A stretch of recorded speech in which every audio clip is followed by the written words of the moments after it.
My 32nd birthday arrived with a package from my parents, who I hadn't spoken to in 3 years. When my husband Tyler saw the box sitting on our doorstep that morning, his face completely drained of color. "Don't open it," he shouted, grabbing my wrist. "Can't you see it?" I looked closer at the cardboard and noticed tiny holes punched throughout, and something inside was definitely moving. Instead of opening it like every fiber in my body wanted to, I stepped back and called 911. 30 minutes later, police arrived wearing hazmat suits. What my parents sent wasn't a gift at all. It was revenge for a secret Tyler never told me. The silence between my parents and me had stretched for 3 long years, a chasm that opened the day I announced my engagement to Tyler. I still remembered the exact moment their faces changed when I showed them my ring, how my mother's coffee cup slipped from her fingers and shattered on their kitchen floor, how my father stood up so fast his chair fell backward. "You can't marry him." My mother had said, her voice shaking in a way I'd never heard before. "Bertha, please, you don't know who he really is. He's dangerous." My father had added, his hands clenched into fists. "We've heard things, sweetheart. People talk. There are rumors about his past that you need to know." But I was 30 years old then, successful in my career as a marketing director and tired of my parents trying to control my life. They disapproved of every boyfriend I'd ever had found fault with every choice I made. This felt like more of the same controlling behavior that had pushed me to move across the country in the first place. "You don't even know him," I had fired back. "Tyler is kind and gentle and treats me better than anyone ever has. You're just making up stories because you can't stand to see me happy without your approval." The argument had escalated from there. My mother called Tyler a con artist. My father threatened to hire a private investigator. I told them if they couldn't support my happiness, they weren't welcome in my life anymore. Those were the last words I'd spoken to them directly. The wedding happened 4 months later, a small ceremony with just Tyler's family and our friends. The empty chairs where my parents should have sat felt like accusation marks, but Tyler held my hand and told me I was brave for choosing love over manipulation. His parents, a sweet elderly couple from Oregon, welcomed me like the daughter they'd never had. For 3 years, I'd convinced myself I made the right choice. Tyler was everything a husband should be: attentive, caring, successful in his software development job.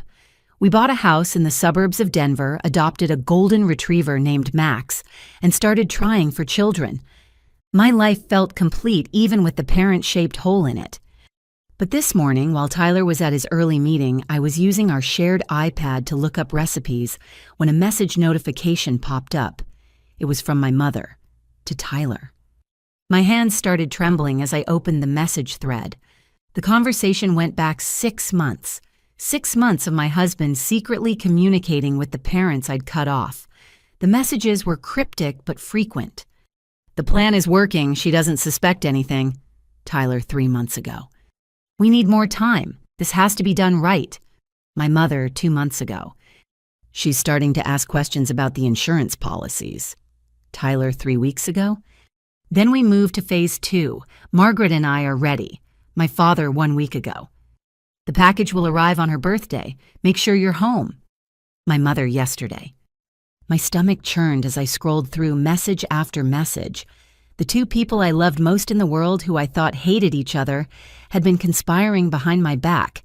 About what and why? When I heard Tyler's car in the driveway 2 hours early, I knew he'd received an alert about the iPad activity. He burst through the door, his face flushed and breathing hard. "Bertha, I can explain." He started, then his eyes went to the window where the package sat on our porch. "Oh God, it's here already. Don't go near it. Please just don't go near it." "What's in the box, Tyler?"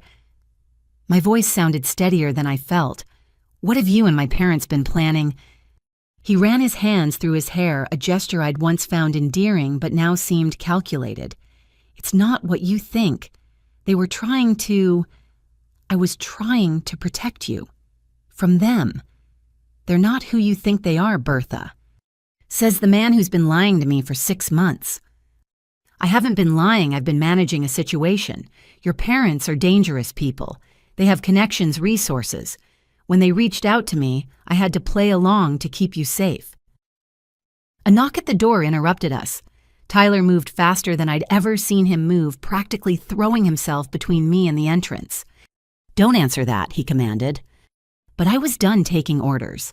I pushed past him and yanked open the door to find the delivery driver from earlier standing there, clipboard in hand. "Sorry to bother you again, ma'am, but I realized I forgot to get a signature for that package.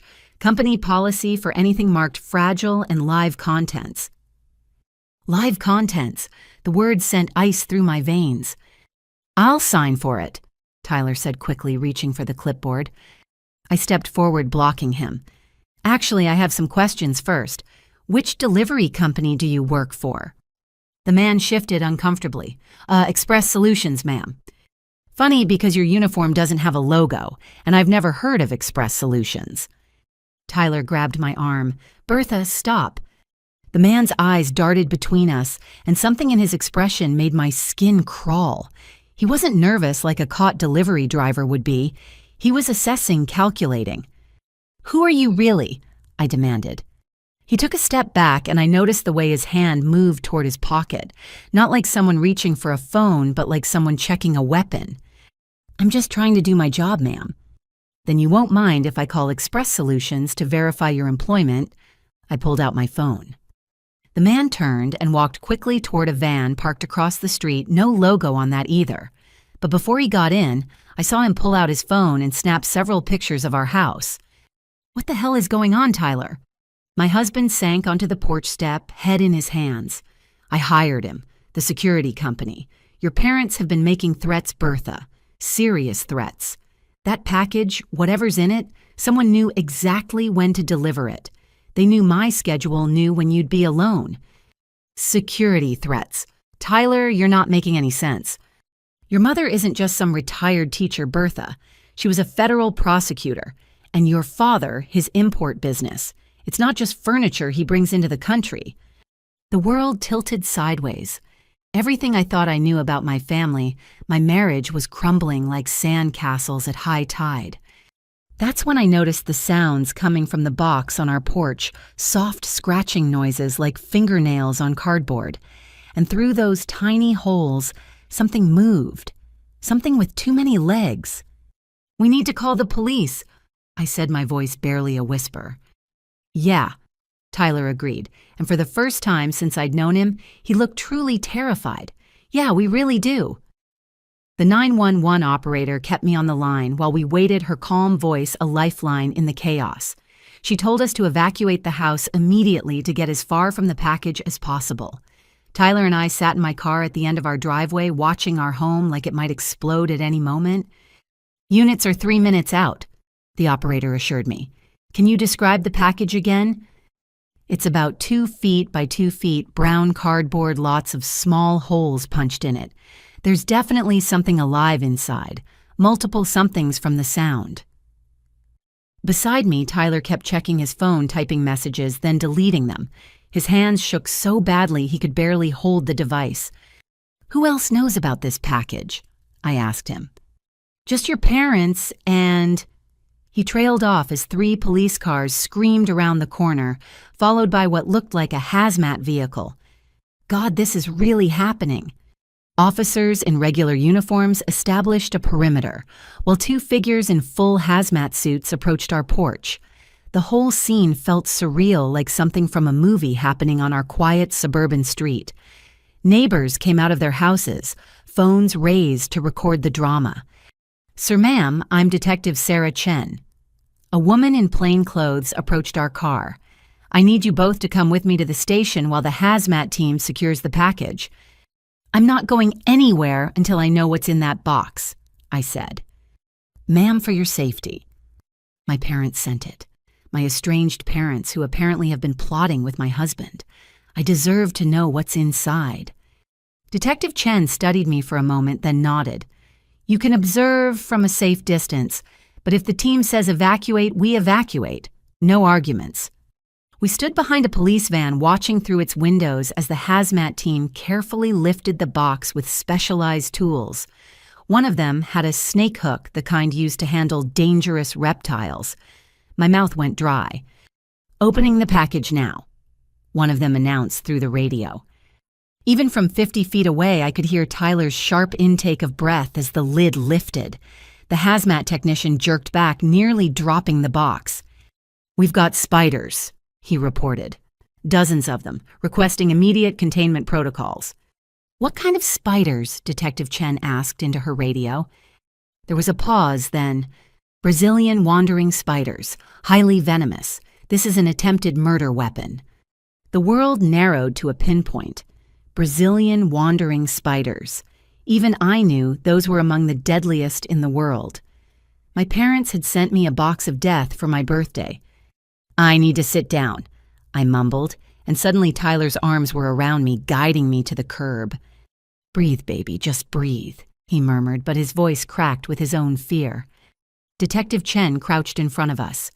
"Mr. Morrison, Mrs. Morrison, I need you to understand the severity of this situation.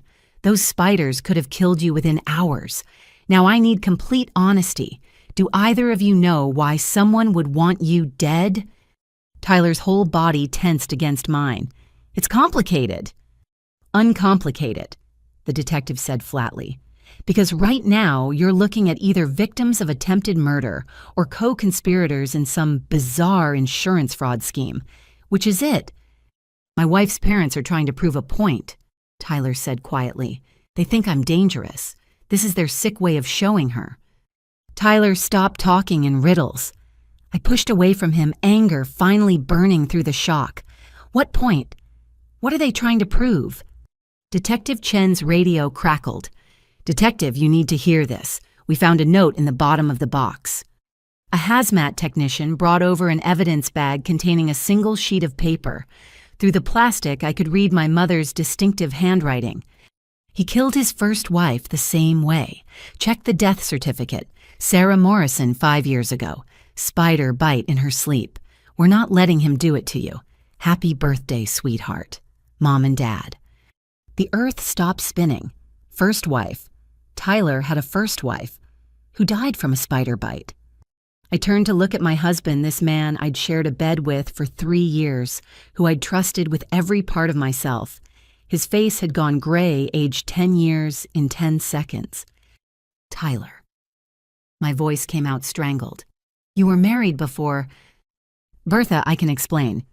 Were you married before—" I screamed it this time. "Yes," he whispered. Detective Chen stood slowly. "Mr. Morrison, I'm going to need you to come with me. You're not under arrest, but I have some questions that can't wait." "I'm not leaving my wife." "That's not your choice anymore," I said, standing on unsteady legs. "Detective, I want to press charges.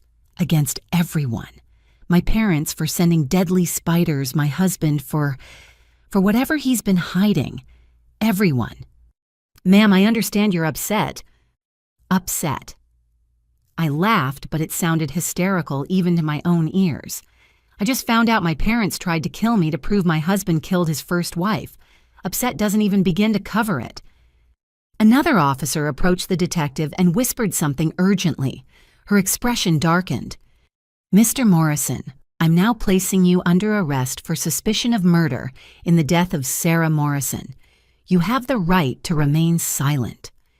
As they cuffed Tyler, he kept trying to catch my eye. "Bertha, please, you have to believe me. I loved Sarah. I love you. I would never hurt either of you. Your parents are setting me up." "Then why didn't you tell me you were married before—" The question ripped from my throat. "Why hide it?" "Because I knew how it would look. She died 6 months after we got married. Her family blamed me, said I killed her for the insurance money. I couldn't go through that again. Couldn't have you look at me the way you're looking at me now." They led him to the police car, and I stood there watching the man I thought I knew disappear behind tinted windows. The hazmat team was still carefully transferring spiders to secure containers, each one a potential death sentence my parents had wrapped up with a bow. That's when I noticed the fake delivery driver's van still parked across the street. Except now the side door was open, and I could see surveillance equipment inside. Cameras, monitors, recording devices. "Detective," I called out. "That van, the delivery driver who wasn't really a delivery driver. Tyler said he hired security. Detective Chen followed my gaze and immediately dispatched officers. They surrounded the van, weapons drawn, but it was empty. Whoever had been watching us was gone. "We'll process it for evidence," she assured me. "Mrs. Morrison, I know this is overwhelming, but I need you to come to the station. We have a lot to sort through." As I gathered my purse and keys, my phone buzzed with a text from an unknown number. "The spiders were just the beginning. Your parents know more than you think, and so does Tyler. Trust no one. A friend." I showed it to Detective Chen, who immediately bagged my phone as evidence. "Someone's playing games," she said grimly, "but we're going to find out who and why." Sitting in the back of the detective's car, driving away from my contaminated home and shattered life, I realized my 32nd birthday would go down as the day everything I believed turned out to be a lie. My parents were apparently criminal masterminds. My husband might be a murderer, and someone was watching it all unfold like entertainment. The scratching sounds from that box echoed in my memory. Dozens of legs skittering against cardboard death, wrapped in birthday paper. My parents always did have a flair for the dramatic, but attempted murder seemed extreme even for them. Unless Tyler really had killed his first wife, unless I was next. The detective's car pulled into the station parking lot, and I saw two familiar figures sitting in the lobby through the glass doors. My parents. After 3 years of silence there, they were waiting for me. My mother's eyes met mine through the window, and she mouthed 2 words, "Trust us."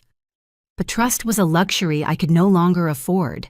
Not when everyone I loved had been lying to me, not when birthday gifts came with 8 legs and enough venom to stop a heart. The games were just beginning, and I was done being a pawn. The interrogation room at the police station felt like a medical facility, with its stark white walls and antiseptic smell. Through the 2-way mirror, I could see my parents in the adjacent room, my mother's usually perfect hair disheveled, my father's expensive suit wrinkled like he'd slept in it. They looked older, grayer, like the 3 years had aged them a decade. Detective Chen sat across from me, a thick file already materializing on the metal table between us. Behind her, a man in a CDC windbreaker took notes on a tablet, occasionally glancing at his phone as updates came in from the hazmat team. "Mrs. Morrison, the spiders have been identified and contained," the CDC officer, Dr. Matthews, began. 37 Brazilian wandering spiders, all female, all mature enough to deliver fatal bites. The species is called Phonutria, Greek for murderous. "Subtle," I muttered, wrapping my arms around myself. My parents always did like their symbolism. "There's more," Detective Chen said, opening the file. "This particular species was involved in a death 5 years ago. Sarah Morrison, age 28. Official cause of death, anaphylactic shock from spider venom." She slid a photograph across the table. A young woman with dark hair and kind eyes smiled back at me. Sarah, the first Mrs. Morrison, the woman whose bed I now slept in, whose husband I'd married, whose death might not have been accidental.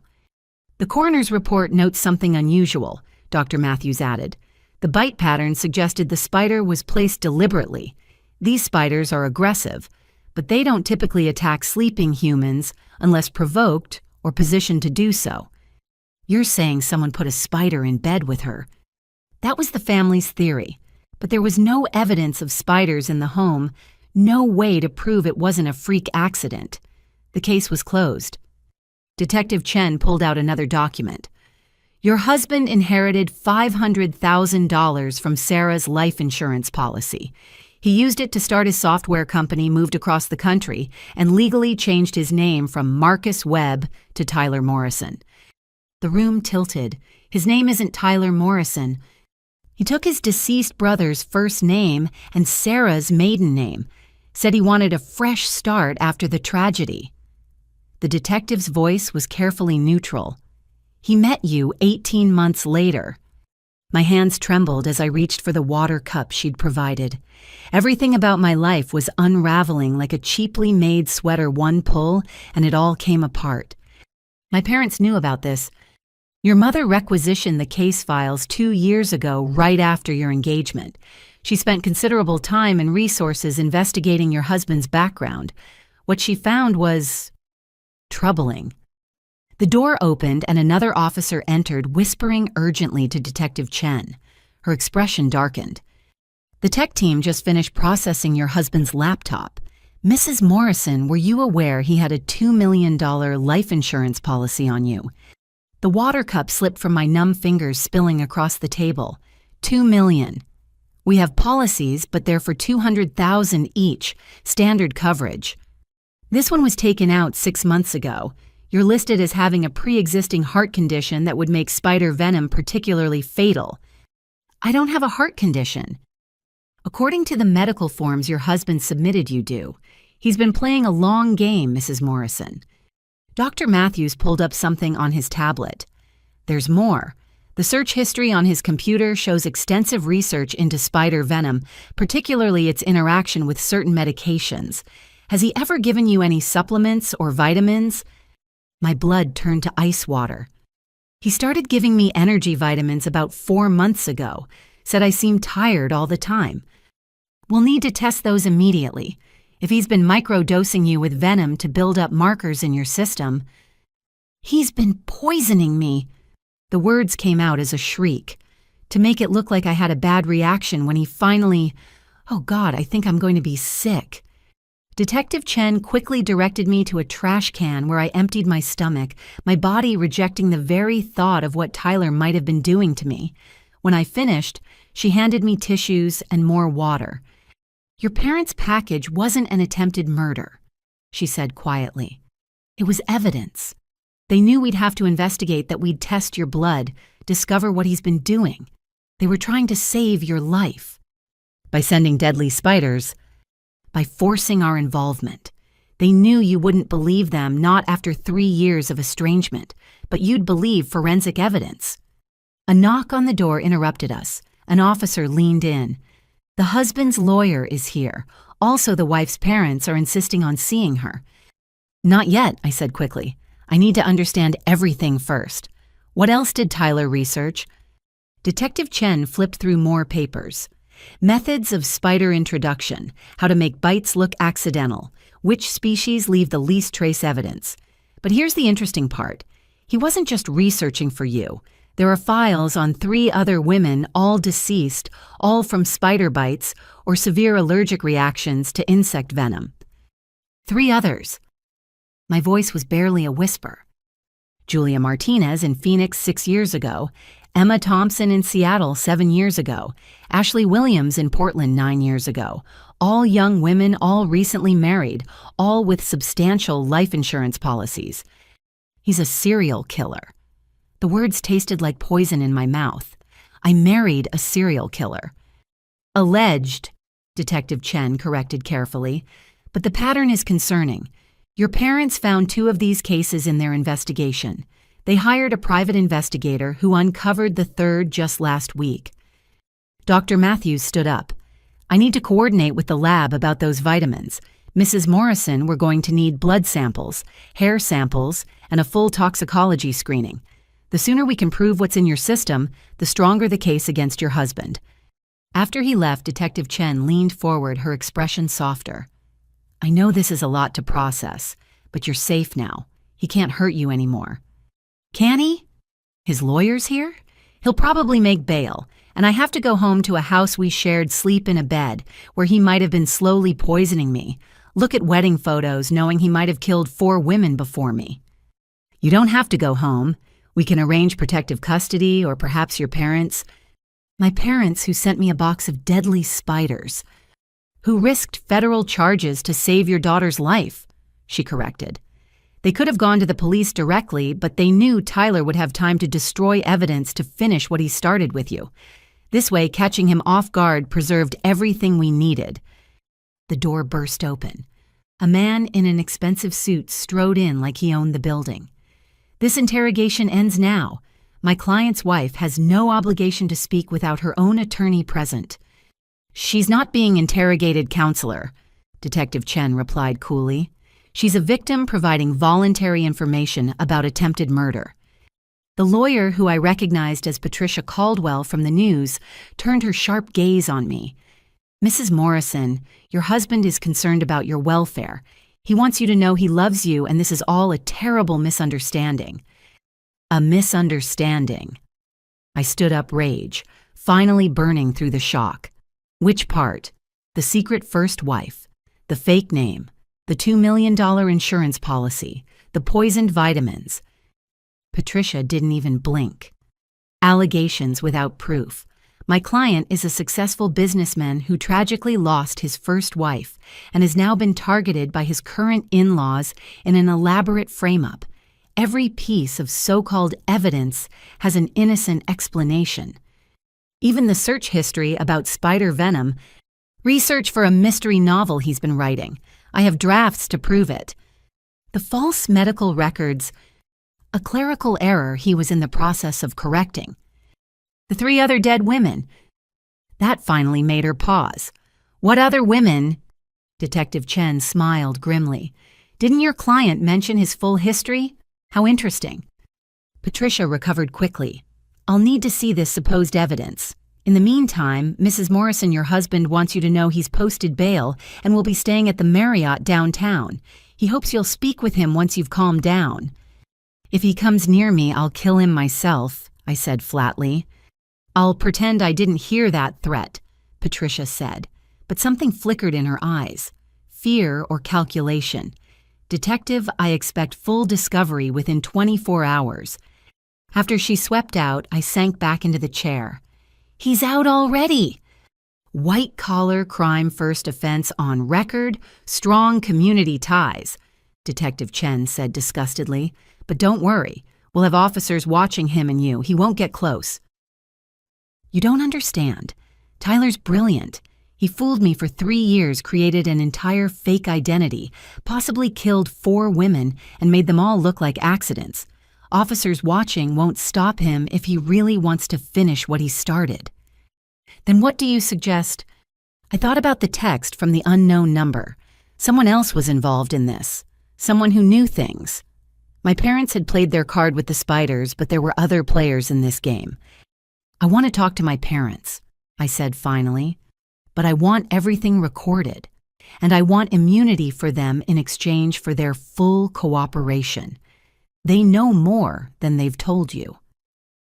Detective Chen studied me carefully. "You're thinking like a survivor. Good. I'll make the arrangements." As she left to set things up, I stared at Sarah Morrison's photograph again. 5 years ago, she'd probably sat in a room like this, except she'd been on a coroner's table instead of a chair. She'd trusted Tyler, loved him, shared his bed. And one night, something with 8 legs had crawled across her pillow, guided by her husband's hand. I wouldn't be Sarah. I wouldn't be victim number 5. If Tyler wanted to play games with spiders and poison, he'd learn that cornered prey could become the deadliest predator. My parents might have started this with a box of birthday spiders, but I would finish it. And unlike Tyler's other wives, I would survive to see him pay. The reunion with my parents happened in a conference room that felt more like a courtroom. They sat on one side of a polished table, I sat on the other, and between us lay 3 years of silence, thick enough to choke on. Detective Chen and the prosecutor, ADA James Wright, flanked me like bodyguards. My mother looked smaller than I remembered her prosecutor power suits, replaced by a simple blazer. My father's hands shook slightly as he reached for water. They both stared at me like I might disappear if they blinked. "Before we begin," Ada Wright said, "Mr. and Mrs. Hayes, you're being granted conditional immunity for the spider incident in exchange for full cooperation. Any withholding of information voids this agreement." "We understand," my mother said, her voice steady despite the tears in her eyes. "We'll tell you everything." "Start from the beginning," Detective Chen prompted. My father cleared his throat.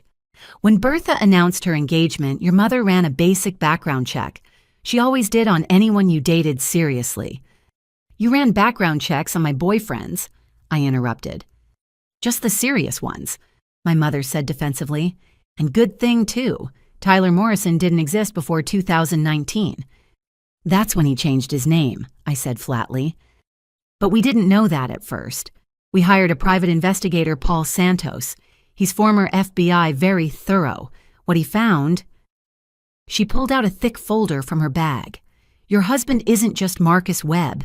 He's Marcus Webb, who was supposed to have died in a hiking accident with his brother Tyler in 2009. The room went silent. Even Detective Chen looked shocked. What I managed. 2 brothers went hiking in Montana. Only Marcus came back claiming Tyler fell off a cliff. The body was recovered badly decomposed. But Paul found inconsistencies in the dental records.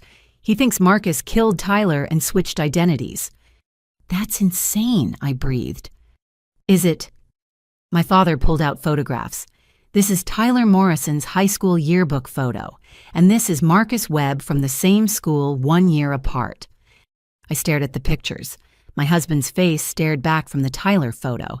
The Marcus photo showed a heavier, rougher-looking version with bad skin and mean eyes. Plastic surgery, my mother explained. We found the records. Marcus had extensive work done in Mexico in 2010, paid in cash. He came back looking exactly like his dead brother. Detective Chen was already on her phone barking orders about exhuming bodies and checking dental records. Ada Wright was scribbling notes frantically. There's more, my mother continued. The real Tyler Morrison had a trust fund worth $3 million that would mature when he turned 25. Marcus was deeply in debt, had a criminal record for assault and fraud. Tyler was the golden child, popular, successful, engaged to a wonderful girl. So he killed his brother and took over his life, I said numbly. We think so, but here's where it gets worse.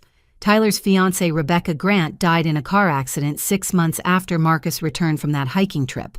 Brake failure. Another photograph, another dead woman, another accident. Then there was Emma Thompson in Seattle, his girlfriend before Sarah. Allergic reaction to shellfish at a restaurant, except her friends swear she was fanatic about checking ingredients. Julia Martinez in Phoenix, stung by bark scorpions that somehow got into her apartment on the 20th floor. Ashley Williams in Portland, bitten by a brown recluse spider in her bed. Each name came with a photograph. Young women, all beautiful, all smiling, all dead. And after each death, Tyler Morrison moved to a new city, started fresh. Why didn't you go to the police immediately? Detective Chen demanded. With what? My father said bitterly. Suspicions, coincidences. Every death was ruled accidental. We had theories, but no proof. And Bertha wouldn't speak to us, wouldn't hear us out. We needed something concrete. So you sent deadly spiders, I said. We sent evidence, my mother corrected. Brazilian wandering spiders, the same species that killed Sarah. We knew the police would have to investigate, would test your blood, would find what he's been giving you. How did you know he was poisoning me? Your Instagram posts, my father said quietly. You mentioned being tired all the time, having headaches, feeling dizzy. Same symptoms Sarah's friends described in the months before she died. We knew his pattern. Ada Wright looked up from his notes. You realize this makes you accessories after the fact you knew about multiple murders and didn't report them. We tried. My mother's composure finally cracked. I went to the Phoenix PD, Seattle PD, Portland PD. They all said the same thing. No evidence of foul play. Marcus is careful. He studies his victims, finds their vulnerabilities, makes their deaths look natural. By the time I had enough pieces to see the pattern, Bertha was already married to him. So you spent 2 years building a case, Detective Chen said. Paul Santos never stopped investigating. He found witnesses who saw Marcus near Rebecca's car the night before her brakes failed, a pet store clerk who sold bark scorpions to someone matching his description, a waiter who saw him grinding tablets into Emma's food. But witness memories fade, security footage gets deleted. We needed him to make a mistake. Enter the spiders, I said. I remember Sarah's case, my mother continued. The family insisted she was murdered, said someone placed that spider in her bed. They hired experts who testified that wandering spiders don't behave that way naturally. But without the actual spider or proof of purchase, it went nowhere. So you recreated the crime to expose it, Ada Wright said slowly. Brilliant, completely illegal, but brilliant. We were running out of time, my father said urgently. Paul intercepted communications showing Tyler was accelerating his timeline. The vitamins, the increased insurance, mysterious doctor visits Bertha didn't remember. He was maybe weeks away from striking. I thought about those vitamins Tyler so lovingly brought me each morning with breakfast. How he'd watch me swallow them, kiss my forehead, tell me he wanted me healthy for our future children. Bile rose in my throat again. There's something else, my mother said quietly. Something we discovered last week that made us desperate enough to send the spiders. Patricia Caldwell, his lawyer. She's not just any attorney, she's Marcus Webb's biological mother. The room exploded into chaos. Detective Chen was on the phone again. Ada Wright was demanding all files on Patricia Caldwell, and I sat frozen as another piece clicked into place. She gave him up for adoption when he was 2, my father explained over the noise. But they reconnected when he was 20. She's been cleaning up his messes ever since. Every time he moved cities, she handled the legal transitions. Every time questions arose about deaths, she shut them down. She's the reason he's never been caught. She knew, I whispered. His own mother knew he was killing women and helped him. We think she's more than complicit, my mother said. We think she helped plan some of them. She specializes in estate law insurance claims. She knows exactly how to structure policies to avoid scrutiny, how to create paper trails that support accidental death claims. My God, Ada Wright looked sick. We're not dealing with a serial killer. We're dealing with a murder team. A team that's operated successfully for 15 years, my mother confirmed, until they met my daughter, until they underestimated what parents will do to save their child. Detective Chen stood up. We need to get you somewhere safe, Mrs. Morrison. If Patricia Caldwell is involved, she has resources we haven't accounted for, and your husband just made bail through her firm. Where would I go? I asked desperately. He knows all my friends, my routines, my passwords. He's been studying me for 3 years just like those other women. There's nowhere I'd be safe. Yes, there is, my mother said firmly. Come home with us. We've turned our house into a fortress since this started. Security systems, panic rooms, the works. Let him try to get to you there. I looked at these people I'd cut from my life who'd spent years fighting a monster to save me even when I wouldn't speak to them. They'd risked prison, spent their savings, made themselves targets of a serial killer and his psychopath mother, all because they loved me. Okay, I said simply, let's go home. But even as we made plans for my protection, I couldn't stop thinking about Tyler out there in his hotel room, probably planning his next move. He'd killed at least 5 women, possibly more. He'd worn his dead brother's face for 15 years. He'd made me love him while slowly poisoning me. The spider in that birthday box hadn't been the real threat. The real threat had been sleeping beside me for 3 years, whispering loves and promises while calculating the best way to make my death look accidental. My parents had sent me killers in a box to warn me about the killer in my bed. And somewhere in the city, Tyler Morrison, Marcus Webb, whoever he really was, sat planning his next move in a game where women's lives were just insurance payouts waiting to be collected. But this time was different. This time his victim knew the truth. This time he'd picked the wrong family to mess with. The hunt was on and I refused to be prey. The drive to my parents' house took us through neighborhoods I'd avoided for 3 years. Every street corner held a memory of the life I'd walked away from, convinced I was choosing love over control. Now sitting in the back of an unmarked police car with Detective Chen, I realized I'd chosen a predator over protection. My childhood home looked different, transformed into what my father hadn't exaggerated in calling a fortress. New security cameras covered every angle, motion sensor lights blazed to life as we approached, and I noticed the subtle reinforcement of doors and windows. They'd been preparing for war while I played house with a killer. Inside, my mother led us to what used to be my father's study, now converted into some kind of investigation command center. Walls covered in photographs, timelines, maps with red pins marking deaths. 3 years of obsessive research laid out like evidence in a courtroom. Paul Santos works from here twice a week, my mother explained, gesturing to the elaborate setup. We knew we'd need everything organized when the time came to act. Detective Chen studied the boards with professional interest. This is more thorough than some federal investigations I've seen. We had motivation they didn't, my father said simply. I gravitated toward a section labeled with my name, seeing my life documented in painful detail. Restaurant receipts, doctor visits, social media posts, analyzed for signs of poisoning. They'd been watching me as carefully as Tyler had, trying to protect what he was trying to destroy. Mrs. Morrison, we need to discuss something, Detective Chen said, pulling out her tablet. The lab results from your blood test came back. You need to see this. The numbers on the screen meant nothing to me until she explained. These are trace amounts of various spider venoms in your system.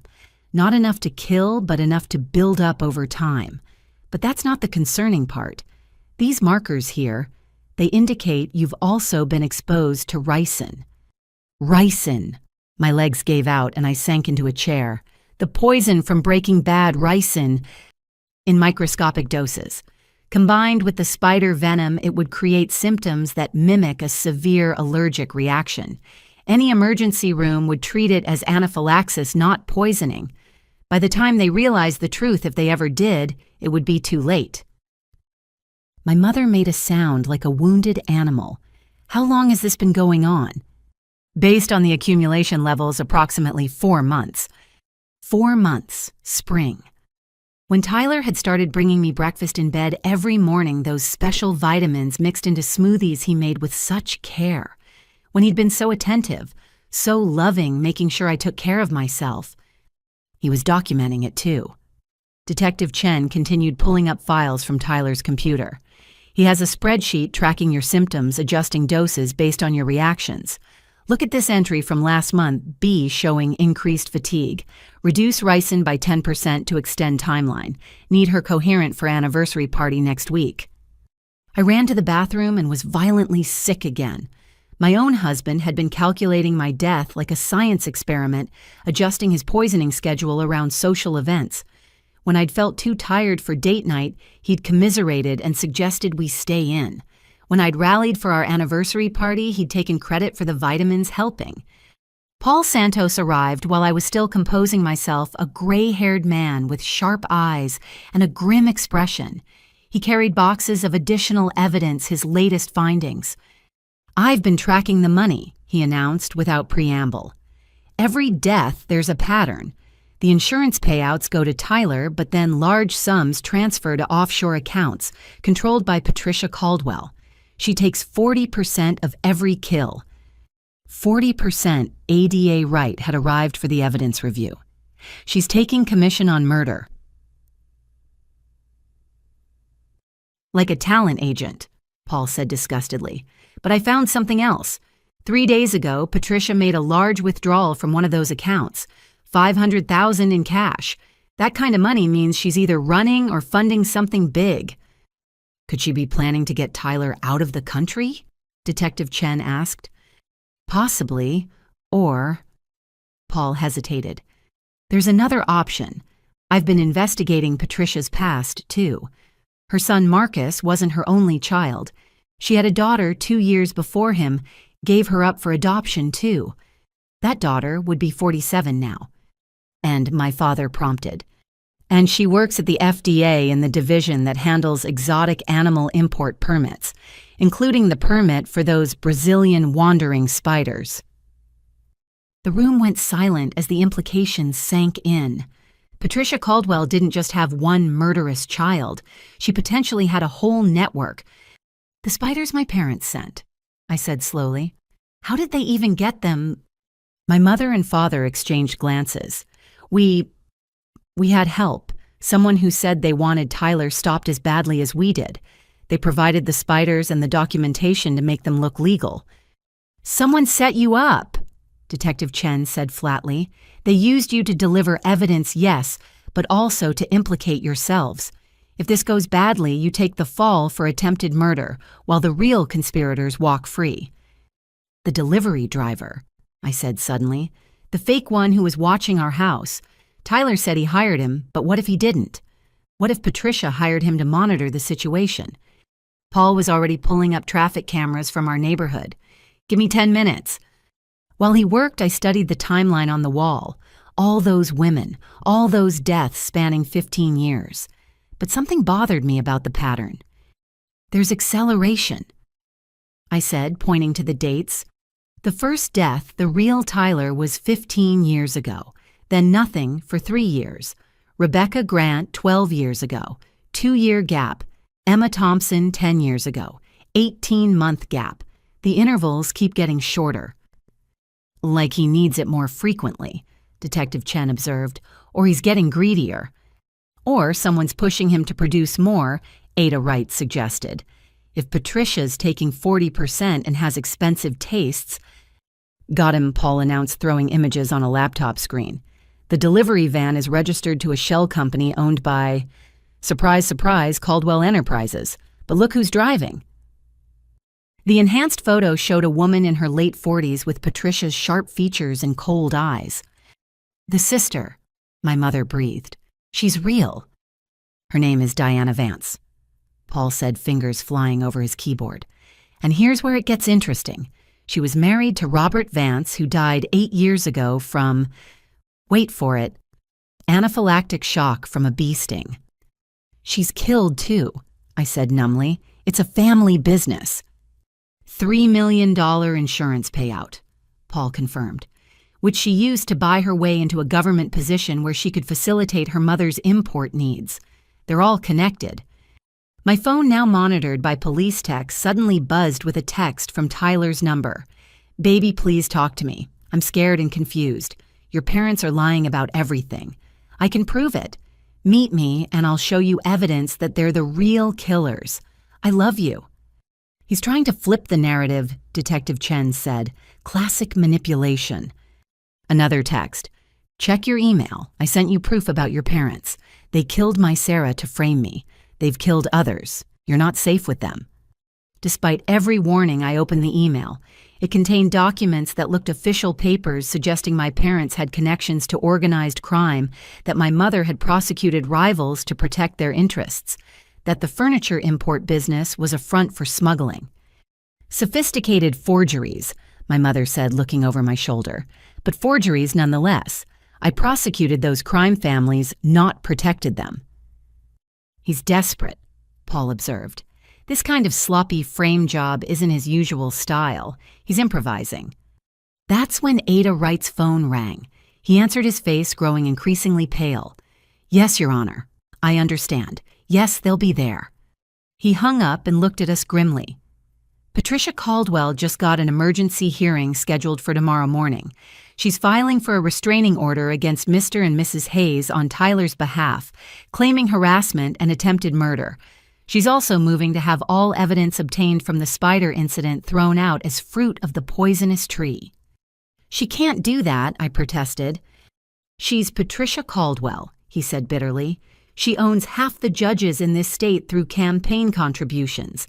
She's also filed a civil suit against your parents for emotional distress defamation and attempted murder. She's asking for $50 million. $50 million. My father looked sick. We don't have that kind of money. She knows that. She wants to bankrupt you, destroy your credibility, make you look like crazy vindictive parents who tried to kill their son-in-law out of spite. By the time she's done spinning, this Tyler will look like the victim. I stood up, rage burning through the fear. No, absolutely not. He's poisoned me for months, killed multiple women, stolen his brother's identity. He doesn't get to play victim. Then we need more evidence, Detective Chen said. Something Patricia can't spin or suppress. Mrs. Morrison think. In 3 years of marriage, there must have been something. Some mistake, he made some glimpse of who he really was. I closed my eyes, trying to sort through memories that all felt tainted now. Every loving moment contaminated by the knowledge of what he really was. And then, the storage unit, I said suddenly. Tyler has a storage unit he thinks I don't know about. He goes there sometimes when he thinks I'm asleep. Says he's going to the 24-hour gym, but I followed him once. Unit 417 at Secure Store on Colfax. Paul was already grabbing his keys. I'll get a warrant. I'm coming with you, Detective Chen said. We all are, I added. Whatever's in there, I need to see it. 2 hours later, we stood before Unit 417 with a warrant and bolt cutters. My hands shook as Detective Chen cut the lock, but nothing could have prepared me for what lay inside. Trophies. That's the only word for them. Driver's licenses, jewelry, photographs, items taken from each victim. Sarah's engagement ring, Emma's passport, Rebecca's diary, and in the back, in a climate-controlled case, specimen jars. Each jar contained a preserved spider. Each was labeled with a woman's name and date, including one that made my blood freeze. Bertha Morrison, November 15, 2025. 3 days from now. He'd already prepared my memorial, already chosen my killer, already written my death date like an appointment in his calendar. But there was one more jar, one more label that changed everything. Patricia Caldwell, December 1st, 2025. Tyler wasn't just planning to kill me. He was planning to kill his own mother. The student had decided to surpass the teacher. And somewhere in Denver, 3 killers circled each other in a deadly dance, each thinking they were the smartest predator in the room. But they'd forgotten one thing. Prey that knows it's being hunted can become the most dangerous animal of all. The revelation in the storage unit sent shockwaves through the investigation. Tyler planned to kill his own mother. The woman who'd protected him facilitated his murders, shared in his profits. Patricia Caldwell, the puppet master, had become the next puppet to be cut. Back at my parents' house, we spread the evidence across the dining room table like a macabre jigsaw puzzle. Each piece told part of a story I was still struggling to comprehend. Detective Chen had called in federal agents, and the house buzzed with activity. The Patricia jar changes everything, Ada Wright said, staring at the labeled specimen. If we can prove she knows about this threat, she might flip on him to save herself. A woman who helped her son kill multiple people isn't going to develop a conscience now, my mother argued. She'll see this as betrayal and double down on protecting him while planning her own counterstrike. Paul Santos pulled up financial records on his laptop. Look at this. 2 weeks ago, Tyler opened a new insurance policy on Patricia. $5 million with himself as sole beneficiary. She co-signed it. She co-signed her own death warrant, I asked incredulously. The paperwork lists it as estate planning, standard procedure for business partners. She probably didn't read the fine print about accidental death clauses. My phone buzzed. Another text from Tyler. I know you found the storage unit. Those aren't trophies. They're evidence I collected to protect myself. Mom's gotten greedy, threatening to expose me if I don't pay more. I was gathering proof of her involvement. Please, baby, I need your help. She's the real monster here. He's trying to recruit you, Detective Chen observed. Turn you against Patricia before we can approach her. Another text. Check your front door. I left something for you. Proof that everything I'm saying is true. I'm risking everything to save us both from her. The security cameras showed a package on the doorstep left by someone in a hood who'd avoided showing their face. The bomb squad was called, but X-rays revealed only papers inside. When they cleared it, I opened the package with gloved hands. Inside were documents that made my stomach turn. Photos of Patricia meeting with various people, bank records showing her payments, and most damning email exchanges where she discussed removing obstacles and collecting on investments. He's documenting his mother's crimes while planning to kill her, Paul said, scanning the emails. This is legitimate evidence. He's gift-wrapping her prosecution while setting up her murder. Or she planted this to frame him, my father suggested. We can't trust anything from either of them. But buried in the stack was something that made me gasp. A photo of myself from 2 weeks ago taken at my yoga class. I was in child's pose, vulnerable and unaware. Written on the back in Tyler's handwriting, injection site options, lower back optimal. She'll think it's muscle pain. He was planning to inject me during yoga. My voice cracked. While I was relaxing, trusting completely defenseless, Detective Chen immediately dispatched units to the yoga studio to retrieve security footage. This photo proves premeditation and planning. It's exactly what we need. There's more, Paul said, studying the metadata. This was taken with a phone registered to Diana Vance. The sister was stalking you for him. The web kept getting more tangled. 3 killers, all related, all watching me, all planning deaths, while suspecting each other. It was like being trapped in a spider's web where every strand led to another predator. My father's phone rang. He answered, his face growing grim. That was building security from my office. Someone broke in tonight. They're reviewing footage now. What could they want from a furniture import office? Detective Chen asked. The real business records, my mother said quietly. We kept backup files there of everything we found on Tyler in case something happened to us. If Patricia knows we've been investigating, she's covering tracks, Paul finished, or looking for leverage.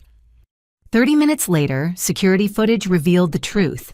Diana Vance, bold as brass, walking into my father's office using a cloned keycard. She spent an hour photographing documents before leaving with several boxes of files. Those files contained witness statements, my mother said, panicking. People who agreed to testify about seeing Tyler near victims. She knows who to threaten now. Or who to kill, I said flatly. The federal agents were mobilizing protection for the witnesses when my phone rang from an unknown number. Against everyone's advice, I answered on speaker. Hello, Bertha. The voice was cultured cold, unmistakably Patricia Caldwell. I believe it's time we talked woman to woman. Your son tried to kill me, I said. My son is a disappointment who let emotion cloud judgment. You were supposed to be a simple transaction. Instead, he fell into the trap of actually caring for you. It made him sloppy. Caring, he's been poisoning me for months. Only after I insisted. Left to his own devices, he would have let you live. Love makes men weak. It's why I've never allowed it to interfere with business. Business, you mean murder. She laughed a sound like ice cracking. I mean survival. Do you know what it's like to be a teenage mother with no resources? To watch the system that's supposed to protect you instead grind you into dust. I learned early that the only way to win is to make your own rules. So you turned your children into killers. I gave them the tools to never be victims. Marcus was always eager to please, desperate for mommy's approval. Diana had the stomach for it but lacked finesse. Together, they could have built an empire. An empire of dead women. Weak women. Women who trusted too easily, who didn't protect themselves, who believed in fairy tales. You would have been different, Bertha. I saw it in your eyes at the wedding. The survivor's instinct. It's why I told Marcus to abort the plan. But he didn't listen. No. He saw dollar signs and convinced himself he could have both the money and the wife. Greed and sentiment, a fatal combination. And now look where we are. Police involvement, federal investigation, all because he couldn't just stick to the plan. Why are you telling me this? Because I have a proposition. You want to live, I want to retire comfortably without looking over my shoulder. We can help each other. You want me to help you? I want you to survive. In exactly 3 days, Marcus will attempt to kill you using a Brazilian wandering spider just like Sarah. He's predictable that way, fond of his patterns. But you'll be ready. You'll catch him in the act, defend yourself, and tragically, he won't survive the encounter. You're asking me to kill your son. I'm offering you the chance to live. Marcus has become a liability. His sloppiness threatens everything Diana and I have built. Your parents' interference has accelerated the timeline. Either he dies or we all go down. And if I refuse, then you die on schedule. I collect my 40% and disappear before the authorities connect all the dots. Diana will ensure your parents meet unfortunate accidents and life goes on. Except yours, of course. My hands trembled with rage. You're insane. I'm practical. You have 48 hours to decide. My number's now in your phone. Oh, and Bertha. Don't bother tracing this call. I'm already gone. The line went dead. Everyone in the room stared at me in stunned silence. "She just confessed to everything," Detective Chen said finally. "We recorded all of it." "Did we—" Paul was checking his equipment, frowning. "The recording's corrupted, just static." "She used a signal jammer," one of the federal agents said. "Military grade, we've got nothing." "So it's my word against hers," I said. "A grieving mother whose son was driven to madness by vindictive in-laws," Ada Wright said disgustedly. "She's already spinning it." "But I was thinking about Patricia's offer. She wanted me to kill Tyler in self-defense, make her problem go away while keeping her hands clean. The spider matriarch sending others to do her killing as always. What if we give her what she wants?" I said slowly, "or make her think we are—" "Absolutely not," my mother said. "We're not killers." "No, but they think we are. They sent us those doctored documents trying to frame us. What if we play along? What if I agree to Patricia's plan, get her to incriminate herself further?" "It's too dangerous," Detective Chen argued. "Everything's dangerous now. 3 killers are circling me, each with their own agenda. The only way to survive is to make them attack each other instead of me." "Set them against each other," Paul mused. "It could work. Tyler already suspects Patricia's planning something. Patricia wants Tyler dead. Diana's playing all sides. And in 3 days, it all comes to a head," I added. "November 15th, my scheduled death date." Detective Chen made the call to her supervisors. After an hour of heated debate, they agreed. I would contact Patricia, pretend to accept her offer, and try to get actionable evidence. Meanwhile, they'd use Tyler's paranoia about his mother to push him into revealing more. But as I stared at Patricia's number in my phone, I wondered if I was clever enough to outmaneuver 3 people who'd been killing successfully for years. They were apex predators who'd turned murder into a family business. Then I looked at my parents who'd risked everything to save me, at the investigators who'd worked tirelessly to find justice for dead women, at my own hands steady now with purpose instead of fear. Patricia was wrong about one thing. I wasn't a survivor because I was like them. I was a survivor because I was surrounded by people who loved me enough to fight monsters on my behalf. The spider matriarch had made her offer. Time to spin a web of my own. My fingers moved across the phone screen, typing a simple message, "I'm listening." The response came within seconds. "Smart girl, Diana will contact you with instructions. Remember, 3 days, don't disappoint me. 3 days to trap 3 killers. 3 days to stay alive. 3 days to end a legacy of murder that had claimed too many women already." The countdown had begun, and I refused to be victim number 6. Or was it 7, 8? How many women had really died in this family's web? I guess I had 3 days to find out. The meeting with Diana Vance was set for a coffee shop in downtown Denver, public enough to feel safe but private enough for conspiracy. I wore a wire despite her instructions not to hidden in a place the FBI's female tech specialist assured me would be undetectable. My parents wanted to come, but Detective Chen insisted on a professional operation. "We'll have undercover agents at 6 tables," she assured me. "Snipers on the surrounding roofs.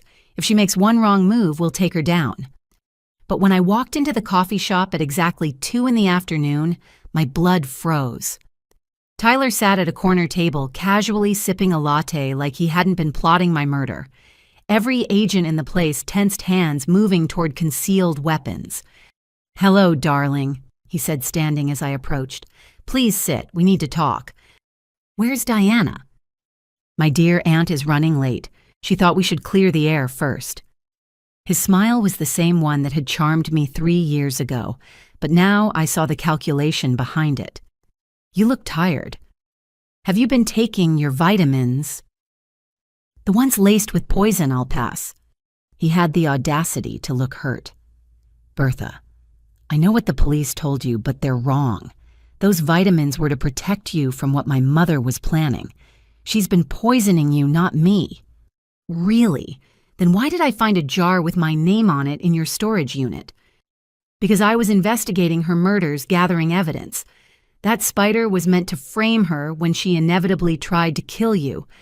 I've been playing a long game to save us both." The lies flowed so smoothly, I almost admired the performance. 3 years of marriage, and I was finally seeing the real Tyler Morrison, or Marcus Webb, or whoever he was beneath all the stolen identities. "Tell me about your brother," I said suddenly. "The real Tyler." His eye twitched the first crack in his mask. "What about him? Did he see it coming? When you pushed him off that cliff, did he know his own brother was killing him?" "It was an accident," but his knuckles whitened around his coffee cup. "Ty slipped. I tried to save him." "Then why steal his identity? Why become him?" "Because Marcus Webb was nothing." The words exploded out of him before he caught himself.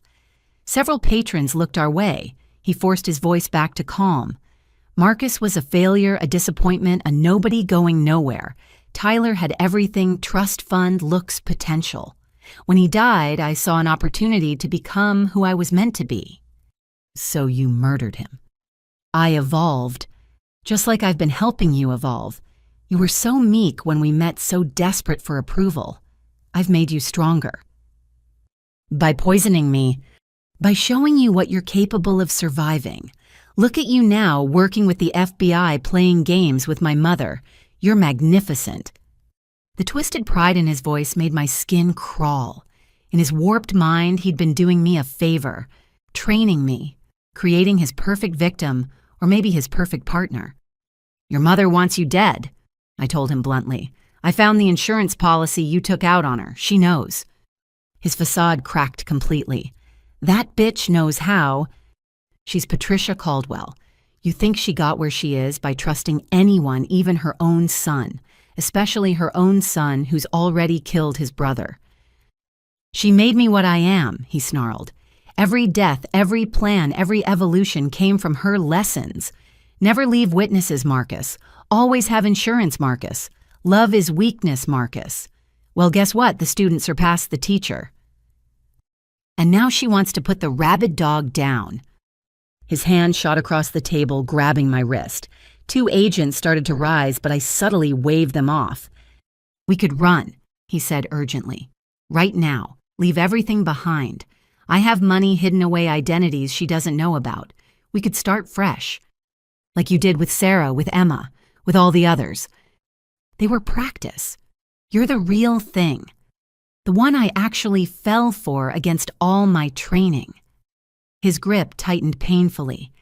"Do you know how terrifying it was to realize I loved you, that I was breaking the cardinal rule? Mother always said love would get me killed, and she was right, because I can't bring myself to finish what I started with you. But you still poisoned me. Small doses, enough to satisfy Mother's progress reports. I've been diluting them for weeks, trying to buy time to figure out a solution. Why do you think you're still alive?" The revelation hit like cold water. He was admitting to poisoning me, but claiming he'd been holding back. In his twisted logic, this was love. This was mercy. "There is a solution," I said carefully. "Your mother offered me one. I kill you in self-defense when you come for me with the spider. She gets rid of a liability, I get to live." His face went through several expressions: surprise, rage, and then something like admiration. She always was a strategic thinker. Let me guess, Diana's supposed to coordinate it all. She's 40 minutes late. Because she's probably ransacking my apartment right now, looking for the evidence I have on both of them. He laughed bitterly. "We're all turning on each other. The family business is eating itself." "Then help me stop it, turn state's evidence, put them all away." "And spend life in prison? I don't think so." He leaned back, studying me with those calculating eyes. "But I'll make you a better offer than Mother's. Help me kill her first. Make it look like she came after you and you defended yourself. I'll disappear forever and you get to live." "Why would I trust you?" "Because unlike her, I actually care if you survive." He pulled out his phone, showing me a message thread with Diana. "Look, she's been pushing me to accelerate your timeline. Stop being sentimental, Marcus. Finish the job." But I keep stalling. The messages looked real, but I'd learned not to trust anything from this family. They could probably forge documents in their sleep. "Counter offer," I said. "You all turn on each other publicly, confess everything, take responsibility for every woman you've killed, give their families closure." He laughed, a sound devoid of humor. "You really have evolved, negotiating with killers like you're one of us." "I'm nothing like you." "No, you're sitting here calmly discussing murder plots. You're wearing a wire, probably armed agents all around us. You're playing all sides just like we do. Face it, darling. We've trained you well." Before I could respond, his phone buzzed. His face paled as he read the message. "Diana's not coming," he said. "Mother's called a family meeting. Seems she knows about our chat." "How could she know?" He was already standing, tossing money on the table. "Because she owns this coffee shop, has for years. Cameras everywhere." He leaned down, whispering in my ear. "The offer stands. Her or me. Choose wisely. You have until tomorrow night." Then he was gone, walking out like he didn't have federal agents tracking his every move. I sat there shaking as Detective Chen's voice crackled through my earpiece. "We got it all. He confessed to multiple murders. We can arrest him now." "No," I said quietly. "Not yet. Let them have their family meeting. Let them plot against each other. We need them all, not just Tyler." "It's too dangerous." "Everything about this is dangerous, but they're rattled now, making mistakes. Patricia knows Tyler wants her dead. Tyler knows she wants him dead. Diana's playing both sides. They're going to implode. And you'll be ground zero when they do." I stood up, noticing a small envelope on Tyler's chair. Inside was a key and an address. Below that, in his handwriting, "If you want the truth about all of them, go here. Alone. T." "Ma'am." An undercover agent appeared at my elbow. "We should go." I pocketed the key without showing anyone. Tyler had left me breadcrumbs to follow, probably another trap. But maybe it was the evidence we needed to end this nightmare. Outside, Denver's afternoon sun felt like a spotlight exposing me to any of the 3 predators circling my life. Patricia pulling strings from her legal fortress, Diana hunting witnesses with government resources, Tyler playing wounded lover while planning his next move. The Spider family was turning on itself just as I'd hoped, but I was still caught in the center of their web, and tomorrow night one of them would make their move. The question was, would I be ready with a counter-move of my own? As we drove back to my parents' house, I fingered the key in my pocket. Whatever Tyler wanted me to find, whatever game he was playing, I'd have to be smarter than all of them. Because in this family, there were no winners, only survivors and bodies. And I refused to be just another jar in someone's collection. That night, I couldn't stop thinking about Tyler's key. It burned in my pocket like a guilty secret while my parents, Detective Chen, and the FBI agents planned tomorrow's operation. They were so focused on the meeting, the wires, the backup plans, that no one noticed when I slipped away to my old room. Everything was exactly as I'd left it 3 years ago. Teenage posters, college textbooks, and in the back of my closet, the box I'd been looking for. My journal from when Tyler and I first started dating. I opened it with trembling hands, expecting to find the giddy entries of a woman in love. Instead, I found something that made my blood run cold.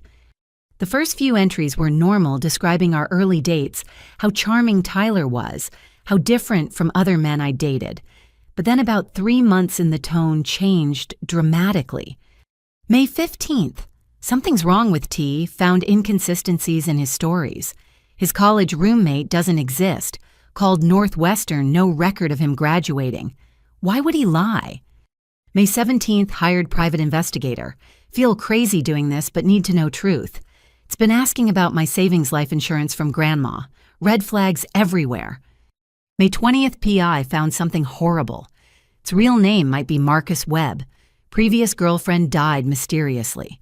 Can't process this. Meeting T tonight to confront him. The next entry was dated 3 weeks later in handwriting that looked shakier, less certain. June 10th. had the strangest dream about hiring a detective. So vivid, T says I've been stressed about work imagining things. He's been so patient with my anxiety. Lucky to have him. The entries after that returned to normal, gushing about Tyler's romantic gestures, our deepening relationship. But scattered throughout were oddities I'd never noticed before. References to headaches after dinner dates, feeling unusually tired after wine at his place. Gaps in memory I'd attributed to busy schedules. Oh, God, I whispered, pieces clicking into place. I'd investigated him. I'd discovered the truth. And then I'd mysteriously forgotten everything right after confronting him. With shaking hands, I searched deeper in the closet and found what I'd dreaded. A folder hidden inside an old textbook. The private investigator's report dated 3 years ago. Photos of Marcus Webb. Details about Emma Thompson's death. A business card for Detective Sarah Chen, the same detective working my case now. I'd contacted the police 3 years ago. I'd tried to turn Tyler in, and somehow I'd forgotten everything. Racing back downstairs, I burst into the planning session. He drugged me before 3 years ago I found out who he was, and he made me forget. Everyone turned to stare as I frantically explained, showing them the journal, the PI report. Detective Chen went pale as she recognized her own business card. I remember now, she said slowly. You called me. Said your boyfriend was using a false identity. But when I followed up, you insisted it was a misunderstanding, that you'd been confused. You seemed so certain, so embarrassed about wasting police time. Rohypnol can cause selective amnesia, one of the FBI agents said. Combined with gaslighting, he could have rewritten your memories of that entire period. Paul Santos was already digging into his files. Your investigator David Park died in a car accident June 1st of that year. Single vehicle drove off a cliff, just like Tyler's brother. Another murder. Another person who'd tried to expose Tyler erased from existence. How many others had there been? How many people had gotten close to the truth only to disappear or forget? The key, Detective Chen said urgently. The one Tyler gave you. It might be connected to this. I pulled it out reluctantly, knowing I should have mentioned it earlier. The address was for a storage facility across town, different from the one where we'd found the spider collection. It's a trap, my mother said immediately. He's trying to separate you from protection. Or he's genuinely trying to show me something, I argued. He seemed different today, almost desperate for me to understand something. Killers are excellent manipulators, my father reminded me.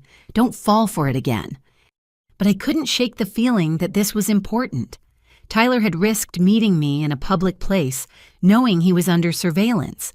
He'd given me this key, knowing I'd be surrounded by FBI agents. Why? We'll send a team to check it out, Detective Chen decided. No, I said firmly.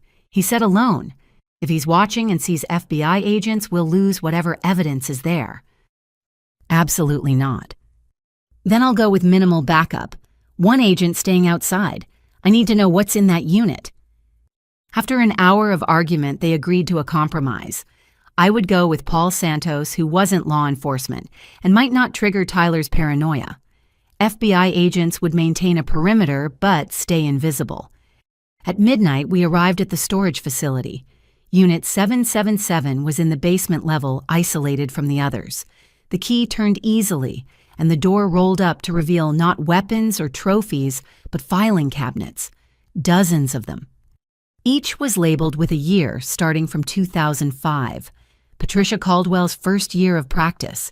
Inside were meticulous records of every crime, every cover-up, every bribe and threat. Not just the murders, but the network that enabled them. Judges paid off, cops blackmailed, witnesses disappeared. This is his insurance policy, Paul breathed. He's been documenting everything. In the most recent cabinet, we found files on me. Not just the poisoning schedule, but recordings. Hours of audio from hidden microphones in our house, including one that made me sink to the floor. It was from last week, Tyler on the phone with someone. No, Mother, I won't increase the dose, because I've decided I want her to live. I don't care about the money anymore. Yes, I know what you do to disappointments. Then I guess we're at an impasse. Fine, you want to play hardball. Check your email.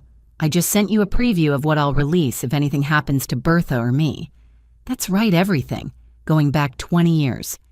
You created me, Patricia, but you didn't create my survival instinct. Paul grabbed another recording, this one from yesterday. Patricia's voice cold and furious. You ungrateful little bastard. After everything I've done for you, Diana was right, you've gone soft. Maybe I have, Tyler replied. Or maybe I'm just tired of being your weapon. You want Bertha dead so badly, do it yourself. Oh wait, you can't. You need us to do your dirty work while you keep your manicured hands clean. You have until tomorrow night to finish the job or I'll activate the contingency. What contingency? Did you really think you were my only asset, Marcus? I've been grooming others. One of them is very eager to prove themselves by eliminating both you and your wife. The recording cut off. Paul and I exchanged horrified looks. There's a fourth killer, I whispered. Someone we don't know about. We grabbed as many files as we could carry and fled back to the car. As we drove away, I spotted a figure on a nearby rooftop. Just a silhouette, but they were definitely watching. Not one of our agents, the positioning was wrong. Drive faster, I urged Paul. Back at the house, the new revelation sent everyone into overdrive. A fourth killer, unknown and eager to prove themselves. The recordings confirmed Tyler was trying to protect me in his twisted way, but they also revealed a deeper network of corruption than anyone had imagined. Patricia's been running a murder academy, Detective Chen said, reviewing the files. Training killers, placing them strategically, building a criminal empire. And now the empire is eating itself, Ada Wright added. Tyler's betrayal has triggered a succession crisis. My phone buzzed, unknown number. Against all advice, I answered. Hello, Bertha. Not Patricia, not Tyler, not Diana. A young woman's voice, sweet and cheerful. You don't know me yet, but we'll be meeting soon. Patricia sends her regards and wants you to know the timeline has been moved up. See you tonight instead of tomorrow. Sweet dreams. The line went dead. The fourth killer had just announced themselves. We need to move you immediately, Detective Chen said. But I was staring at the files we'd brought back, at the photos of all those dead women. They'd all run. They'd all hidden. They'd all waited for death to find them. No, I said quietly. No more running. No more letting them set the terms. They want to come for me tonight, let them. But this time the prey knows the predators are coming. This time, we'll be ready.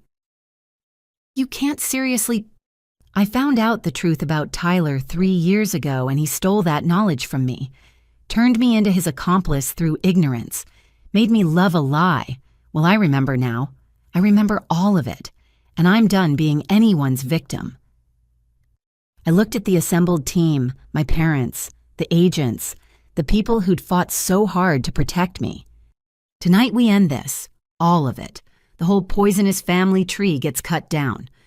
The fourth killer thought they were hunting easy prey.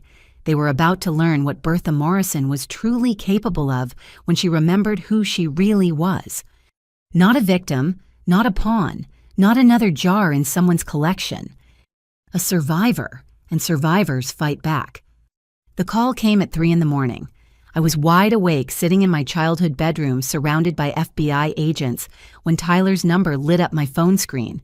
This time when I answered, his voice was different, ragged, desperate.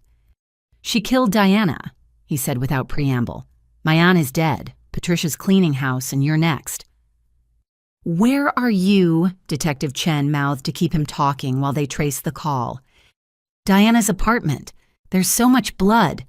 God, Bertha, she used the spiders, the same Brazilian wanderers meant for you, her own daughter. I could hear his breathing, harsh and panicked. The composed killer I'd married was falling apart. You need to get out of there, I said. Why? So Patricia's new protege can hunt me down. I know about the fourth killer. Sweet little Amy Chen. She was Patricia's legal intern, can you believe it? 23 years old and already has 2 bodies to her credit. Detective Chen's face went white. Amy Chen is Judge Chen's daughter. She's been interning at Caldwell's firm for 2 years. Patricia's greatest creation, Tyler continued. Recruited her right out of law school, smart, beautiful, completely sociopathic. Makes me look like an amateur. Why are you telling me this? Because I'm done. Done being Patricia's puppet, done with the killing, done with all of it. But before I go, I'm taking her down. Check your email.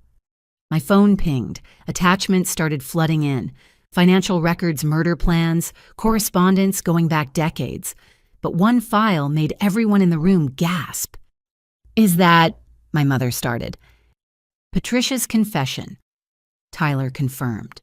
Recorded without her knowledge over the past 5 years.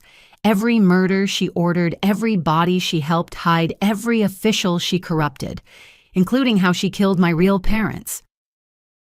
What, I nearly dropped the phone. Oh, she didn't tell you that part. Patricia Caldwell isn't my biological mother. She's my aunt. She killed my parents when I was 7, made it look like a home invasion. Then she swooped in as the grieving sister to take custody of poor orphaned Marcus. The room erupted in chaos, but I stayed focused on Tyler's voice. She'd been planning it for years. My father was her brother, but he had the family money. Patricia wanted it. So she trained me from childhood to be her weapon, all while playing the devoted aunt. The truth only came out when I found my father's real will hidden in that storage unit. He'd suspected her left everything in trust for me, with instructions to investigate if anything happened to them. Tyler, you need to come in. We can protect you. He laughed bitterly. From Patricia, from Amy, from the network of killers she's built. No, darling, there's only one way this ends. I'm going to Patricia's house now. By the time you get there, it'll be over, one way or another. Don't do this. We have enough evidence now. Evidence she'll twist or suppress. You don't understand how deep this goes. Half the judicial system is in her pocket. The other half is terrified of her. No, this ends the old-fashioned way, the student facing the master. Tyler, please. I did love you, he said quietly. In whatever twisted way I'm capable of love. That's why I could never go through with killing you. It made Patricia furious. Said I was weak like my father. Maybe she was right. You're not going to survive this. Probably not, but neither is she, and you'll be free. That's all that matters now. There has to be another way. Tell my brother I'm sorry. The real Tyler. He deserved better than a monster for a brother. They all did. Sarah, Emma, all of them. I can't undo what I've done, but I can stop it from happening again. The line went dead. Detective Chen was already mobilizing units to both Diana's apartment and Patricia's house. The FBI agents were suiting up, preparing for war. But I was staring at one particular file Tyler had sent. It was labeled The Beginning, and it contained something that changed everything. We've been wrong about the timeline, I said, my voice cutting through the chaos. Patricia didn't start killing 15 years ago. According to this, she's been doing it for 30 years. Everyone stopped to look at me.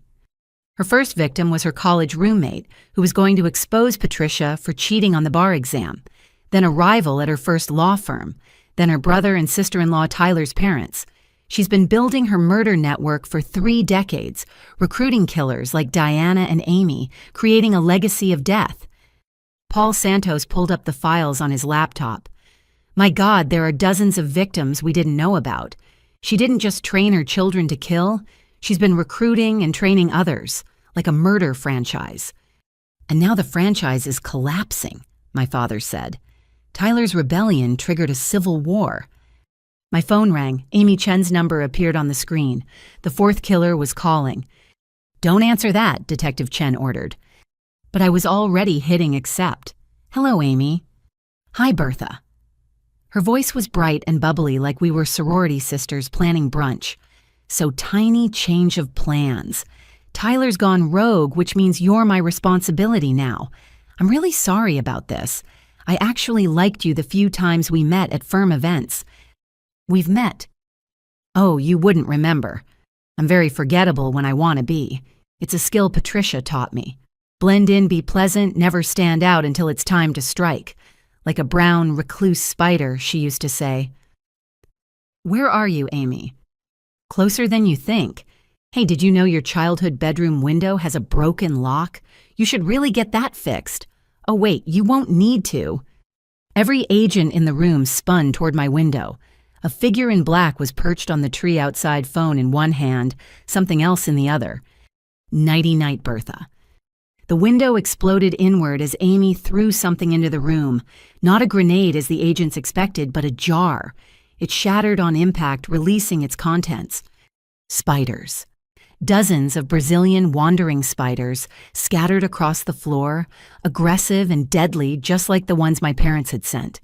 But these weren't contained. These were free, angry, and everywhere. "Everyone out!" Detective Chen shouted. Chaos erupted as people scrambled for the door. But spiders were already spreading, dropping from the curtains, emerging from the broken glass. One landed on an agent's neck. He screamed and fell convulsing.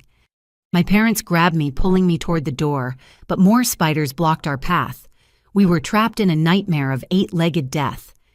That's when I heard it. Gunshots from across town. The scanner in Detective Chen's car crackled to life.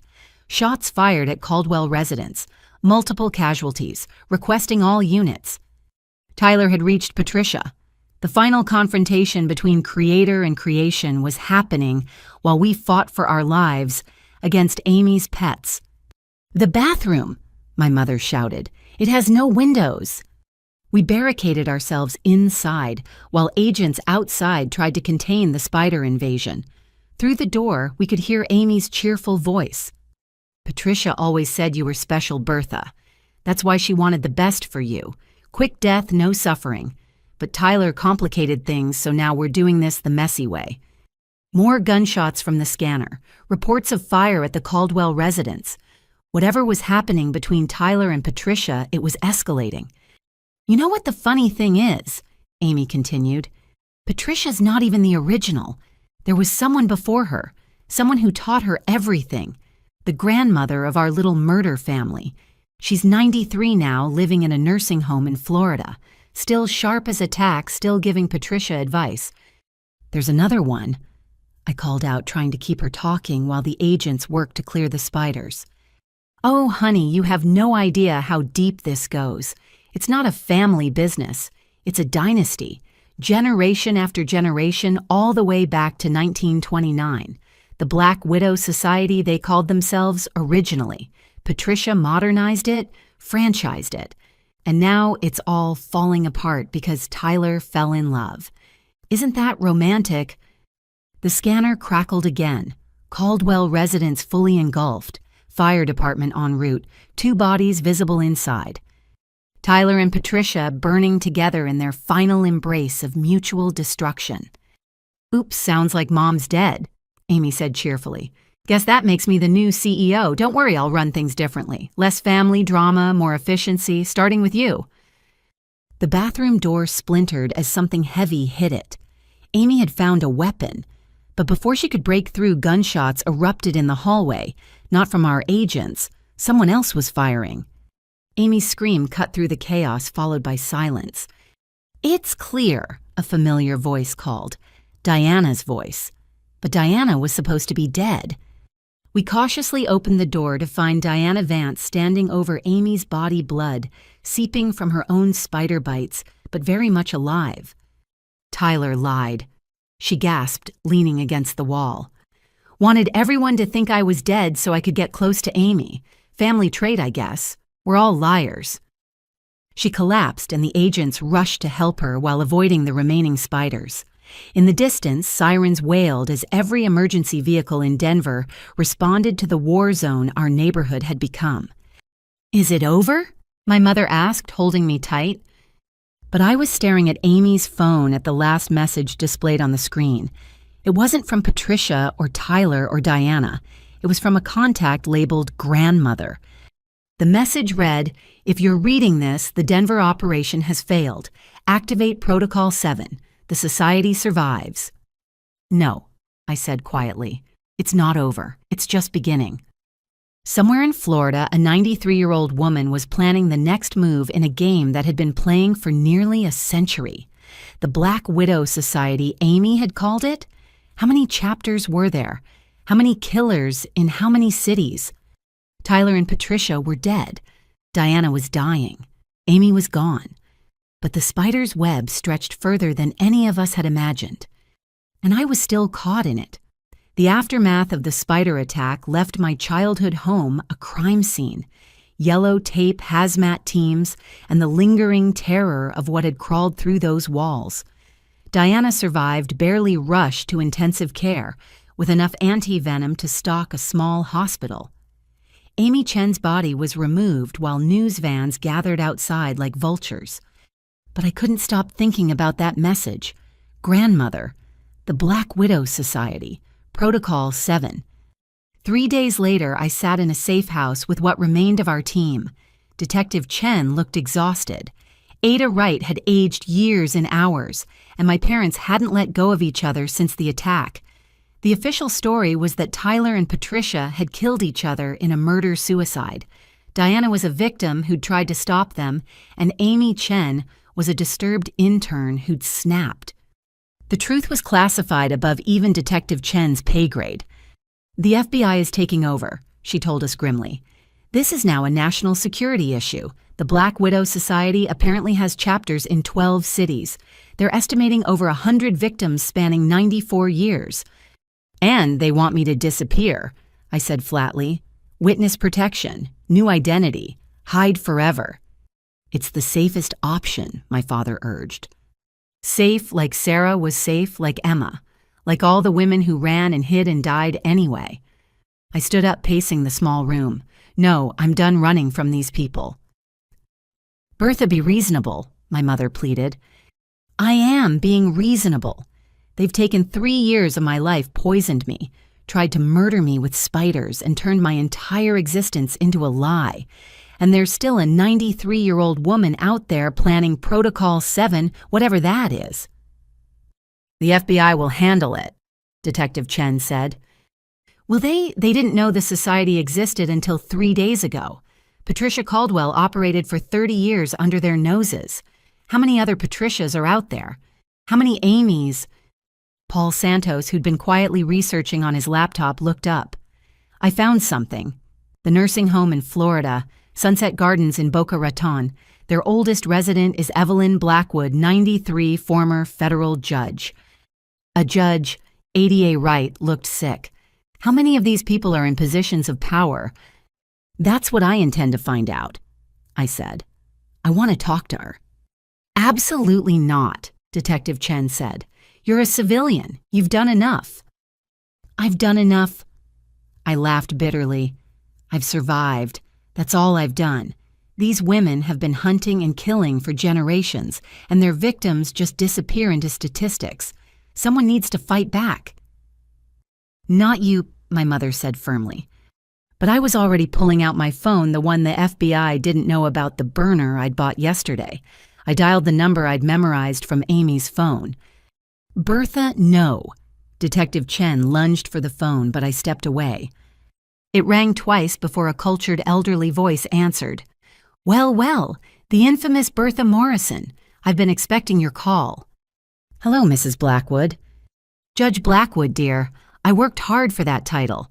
Though I suppose federal prison jumpsuits don't come with honorifics, so perhaps it doesn't matter anymore.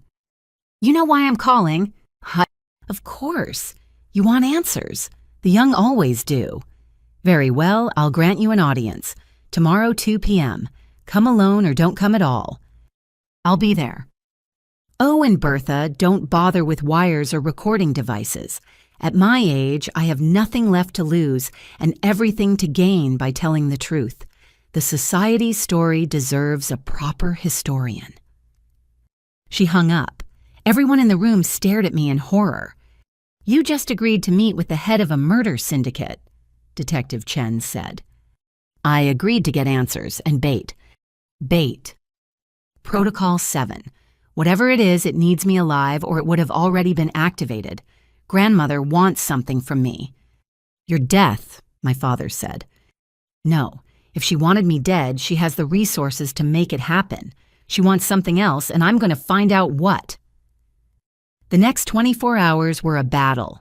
FBI agents insisted on involvement. My parents begged me to reconsider. Detective Chen threatened to arrest me for my own protection, but I held firm. This was my choice, my risk. Finally, a compromise. I would go, but with a full tactical team stationed outside. At the first sign of danger, they'd extract me. Paul Santos would monitor from a surveillance van, and I'd wear a new type of tracker that couldn't be detected by standard equipment. The flight to Florida felt like descending into hell. Every passenger could be a society member. Every flight attendant could be poisoning my drink. Paranoia was becoming my default state. Sunset Gardens looked like any upscale retirement community. Manicured lawns, cheerful staff residents playing chess by the pool. No one would guess it housed the grandmother of American serial killers. Evelyn Blackwood received me in her private suite, a space decorated with antiques and old photographs. She was tiny, bird-like, with perfectly styled white hair and sharp blue eyes that missed nothing. She looked like everyone's favorite grandmother until you noticed how those eyes dissected you. "Tea," she offered, gesturing to a silver service. "I'll pass." She laughed, a tinkling sound like broken glass. "Smart girl, though if I wanted you dead, dear, you wouldn't have made it past the lobby. Please sit. We have much to discuss." I sat carefully in an armchair across from her. The room smelled of lavender and old money. "You're smaller than I expected," she mused. "Patricia made you sound like an Amazon, but then Patricia always did exaggerate." "Patricia's dead." "Yes, I heard. Burned alive with that disappointment she called a son. Fitting end for both of them. Patricia forgot the cardinal rule, never let emotion cloud judgment. She cared too much about legacy, about being remembered. The work should be invisible, not infamous." "The work you mean murder?" "I mean survival. Do you know how the society began, Bertha?" "Enlighten me." She settled back, eyes going distant. 1929. The year the stock market crashed and the world went mad. I was 5 years old, living in poverty you can't imagine. My mother cleaned houses for rich women who complained about their worthless husbands while wearing diamonds worth more than our lives. So she started killing them. She started solving problems. Abusive husbands who had accidents, corrupt businessmen who choked on their greed, women trapped in nightmares who suddenly found themselves free and wealthy. The Black Widow Society wasn't about murder, dear. It was about justice the system wouldn't provide. "You're romanticizing serial killing. Tell me how many women did Tyler murder before you?" "At least 5. "And how many did the system save? How many police reports were filed? How many warning signs ignored? The system fails women every day. We simply decided to stop waiting for rescue." "So you created more killers." "We created solutions. Each generation trained to be smarter, more careful, more effective than the last, until Patricia corrupted it all with her greed and ambition. She turned our calling into a business, our mission into murder for profit." "Your mission was always murder." "Our mission was balance. Remove those who hurt others. Protect those who couldn't protect themselves. Yes, we profited, but that was secondary. Patricia made it primary. She created monsters like Tyler instead of guardians like we were meant to be." I studied her, this tiny woman justifying decades of death. "Why am I here, Judge Blackwood?" "Because you're the key to our future. You survived not 1, but 4 of our members. You exposed our existence to the world. You're either our greatest threat or our greatest asset." Asset. The society needs new leadership. Someone who understands both sides, who's been predator and prey. Someone who can restore our original purpose. I laughed in disbelief. "You want me to join you to lead your murder club?" "I want you to transform it. Take the skills, the network, the resources, and turn them toward their original purpose. Imagine what you could do with 100 trained women at your disposal.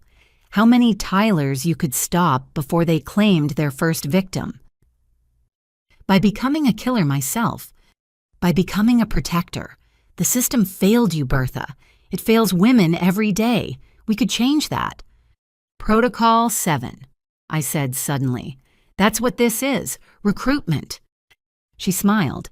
Protocol 7 is whatever the survivor chooses it to be, destruction or transformation.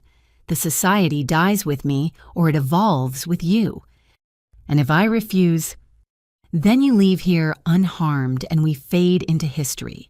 The networks dissolve, the resources scatter, and the next generation of predators hunts without opposition. How many women will die because you chose moral purity over practical action? The weight of her words settled on me like stones. She was offering me an army of killers and asking me to turn them into heroes. It was insane. It was tempting. It was everything Tyler had seen in me, that capacity for darkness dressed up as justice. I need time to think. Of course. You have 48 hours before the society formally dissolves. My number is programmed into your phone. How did you... Dear, we've been watching you since birth. Your mother prosecuted several of our targets. We almost recruited her in '87, but she chose the system over us. I'm curious to see if her daughter is wiser. I stood to leave, my mind reeling. At the door, I turned back. Those women Tyler killed. Were any of them society members? Sarah was. She was investigating him for us when he killed her. We failed to protect our own. Another of Patricia's failures. Sarah, Tyler's first wife, had been one of them, hunting the hunter when he turned the tables. The irony was suffocating. I left Sunset Gardens with more questions than answers and a decision that could reshape everything. In the surveillance van, Paul Santos looked at me with concern. What did she want? She wants me to become her, I said quietly. To take over the Black Widow Society and turn it into something else. That's insane. Is it? How many Tylers are out there right now planning their next kill? How many women are being slowly poisoned by husbands they trust? The system didn't save me. My parents' desperation and a box of spiders did. You can't seriously be considering this. I thought about all those photographs on the wall in Tyler's storage unit. All those women who'd trusted the wrong person. All those families destroyed by predators in human skin. I have 48 hours to decide, I said, whether to let 94 years of murder die with her or try to turn it into something that could actually protect people. Bertha, these are killers. So was I the moment I chose to survive. The only question now is what kind of killer I'll become. The kind that serves justice, or the kind that serves revenge. Tyler thought he was training me to be like him. Maybe he succeeded more than either of us realized. We drove away from Sunset Gardens in silence, but Evelyn Blackwood's words echoed in my mind. The system had failed me. It had failed Sarah Emma, all of them. Maybe it was time to try something different. Maybe it was time for the prey to become predators with a purpose. 48 hours to decide the future of the Black Widow Society. 48 hours to choose between the law that had failed to protect me and the lawless who offered to make me their queen. Tyler was dead, but his legacy lived on in the choice he'd forced me to make. What kind of survivor would I become? The 48 hours passed in a blur of heated debates, soul-searching, and strategic planning. In the end, I made a decision that surprised everyone, including myself. I called Judge Blackwood and accepted her offer, but with conditions. The Black Widow Society would transform into something new, a network dedicated to protecting potential victims, exposing predators, and working within the law whenever possible. We would be watchers, guardians, and only in the most extreme circumstances, when all other options failed, would we consider darker methods. The FBI was furious when they found out, but I'd negotiated immunity in exchange for full cooperation in dismantling the old society structure and rebuilding it as an official consultant network. It wasn't perfect, but it was better than letting 94 years of infrastructure disappear into the shadows. 3 months later, I stood in a federal courthouse preparing to testify in what the media called the trial of the century. Not against Tyler, he was dead. Not against Patricia she'd burned with her creation, but against the surviving members of the Black Widow Society who'd refused transformation and clung to the old ways. The prosecutor was a younger version of my mother, fierce and uncompromising. The defense attorney was Patricia's protege, trained by the best and fighting for the worst.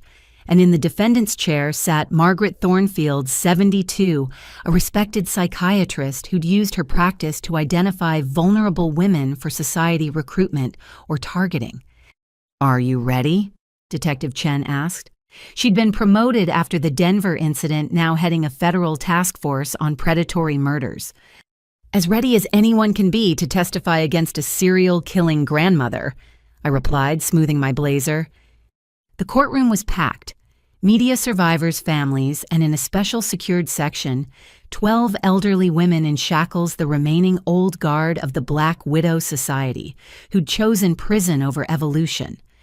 As I took the stand, I caught sight of familiar faces in the gallery, my parents looking proud and terrified in equal measure, Paul Santos, now head of security for our new organization, and in the back, wearing dark glasses and a scarf, Diana Vance. She'd survived the spider attack but would never be the same.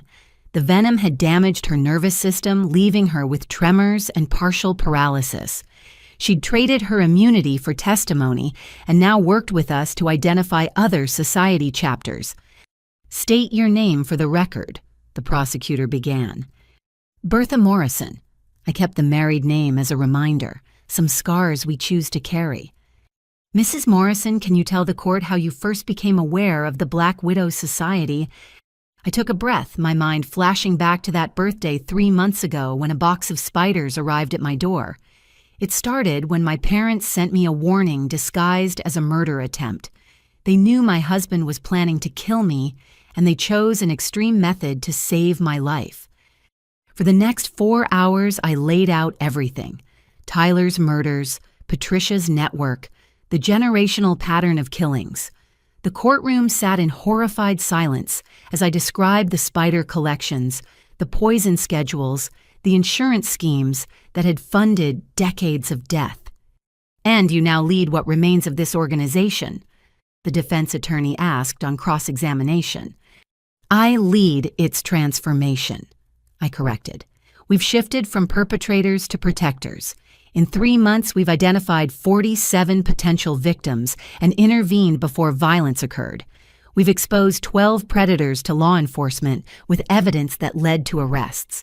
We're doing what the original society claimed to do, protecting women, but through legal means." "Legal means you employed killers, Mrs. Morrison. Former killers who chose redemption over prison. Each one undergoes psychological evaluation, intensive monitoring, and works under strict oversight. They're using their skills to identify predatory patterns, not to harm anyone." "But the potential for harm remains, doesn't it? These women are trained killers." "Yes," I said simply, "just as soldiers are trained killers who we trust to protect us. The difference is purpose and accountability." The defense attorney smirked. "Speaking of accountability, isn't it true you planned to meet with Tyler Morrison after learning he was a serial killer, that you considered his offer to murder his mother?" The accusation hung in the air like poison. I met her gaze steadily. "Yes." For approximately 30 seconds, I considered every option that might keep me alive. That's what survivors do. We adapt, we consider unthinkable options. We fight with whatever tools we have. But I chose law over lawlessness. That's why I'm here testifying instead of hiding bodies. Yet you accepted leadership of a murder organization. I accepted leadership of women who'd been twisted into weapons and offered them a chance to become shields instead. Every day, 24 women die at the hands of intimate partners in this country. The system failed to protect me and countless others. I'm trying to build something that won't fail the next generation. During a recess, Margaret Thornfield's granddaughter approached me. She was my age, tears streaming down her face. "I didn't know," she whispered. "I thought Grandma was just a therapist. I sent my best friend to her for help after an abusive relationship. My friend died 6 months later. Accident, they said." What was her name? I asked gently. Lisa Park. She fell down her apartment stairs. I made a note. Another victim to add to our growing database. Another family deserving answers. When court reconvened, the prosecutor introduced evidence we'd gathered through the New Society network. Financial records showing a century of murder for profit. Training manuals that read like horror novels. Lists of victims that seemed endless. But the most damning evidence came from an unexpected source. The prosecution calls Diana Vance to the stand. She moved slowly, her cane tapping against the floor. The former killer looked fragile, but her voice was strong as she took the oath. Ms. Vance, you were a member of the Black Widow Society for how long? 23 years, since I was 19. And in that time, how many people did you kill? 17. The number fell like a stone into still water. 15 men who were abusing partners. 2 women who were rival society members threatening exposure. Can you name them? For the next hour, Diana recited names, dates, methods. Each confession another nail in the old society's coffin. When she finished, the courtroom was silent except for the sound of survivors' families crying. Why testify now? The prosecutor asked. Because Bertha Morrison showed me something I'd forgotten, that we have a choice. I chose wrong for 23 years. This testimony is my attempt to choose right, even if it's too late for redemption. The defense's cross-examination was brutal, painting Diana as a monster, trying to save herself. But she endured it with quiet dignity, accepting every accusation. You're a serial killer, the defense attorney stated. Yes. You poisoned, strangled, and pushed people to their deaths. Yes. And we're supposed to believe you've suddenly developed a conscience. No, Diana said quietly. I don't have a conscience. Sociopaths rarely do. But I have logic. The old way led to my nephew's death, my sister's death, my mother's death, and my own near death. It's a failed system. Bertha offers a better one. I choose efficiency over tradition. It was chilling testimony, a killer's pragmatism rather than redemption. But it was honest, and the jury leaned forward, fascinated by the monster who'd chosen to cage herself. During the lunch break, Ada Wright pulled me aside. The jury's going to convict on the evidence, but public opinion is split. Some see you as a hero reforming evil. Others think you're creating a private army of assassins. Let them think what they want, I said. I know what we're building. Every woman we protect, every predator we expose justifies the risk. And if one of your reformed killers relapses, if someone dies, then I'll take responsibility. But doing nothing guarantees more deaths. I've made my choice. Court reconvened with the defense's final desperate play. They called Evelyn Blackwood via video link from federal prison. At 93, she commanded the screen with regal bearing. Judge Blackwood, the defense began. You founded the modern Black Widow Society. Do you support what Bertha Morrison has done to your organization? Support. Evelyn laughed. I created it. The society was always meant to evolve. Each generation was supposed to improve on the last. Patricia corrupted it with greed. Her son corrupted it with emotion. But Bertha, she's returning it to its roots, protection, not profit. You're saying you approve of your life's work being dismantled. I'm saying a 94-year-old tree was rotting from within. Bertha's not dismantling it. She's pruning the diseased branches so new growth can flourish. The society I founded in 1929 would have approved. We lost our way. She's helping us find it again. It was a masterful performance, the matriarch blessing her successor. The prosecution wisely didn't cross-examine, letting her word stand. In my hotel room that night, I found a package waiting. No return address, but I recognized the handwriting. Tyler's. My dead husband had mailed something before his final confrontation with Patricia. Inside was a leather journal and a note. For the woman I couldn't be brave enough to save. May you save others. The journal contained names, hundreds of them. Women Tyler had researched as potential victims over the years. Women who fit his profile, who had vulnerabilities he could exploit. His shopping list of future murders. But now it was a protection list. Every name a life we could safeguard. I called Detective Chen immediately. We have work to do. The trial continued for 2 more weeks. 12 convictions, 12 life sentences. The old Black Widow Society was officially dead, its survivors imprisoned or transformed. But in its place, something new grew. The Guardian Network, we called it. Former predators becoming protectors. Survivors helping survivors. A shadow organization stepping into the light. 6 months later, we'd prevented 43 murders, exposed 16 predators, and provided safe houses for over 200 women fleeing dangerous situations. Not through violence, but through vigilance, through the very skills the society had perfected for death, now turned toward life. Standing in our new headquarters, a building bought with seized society assets, I looked at the wall of photographs. Not victims, but saves.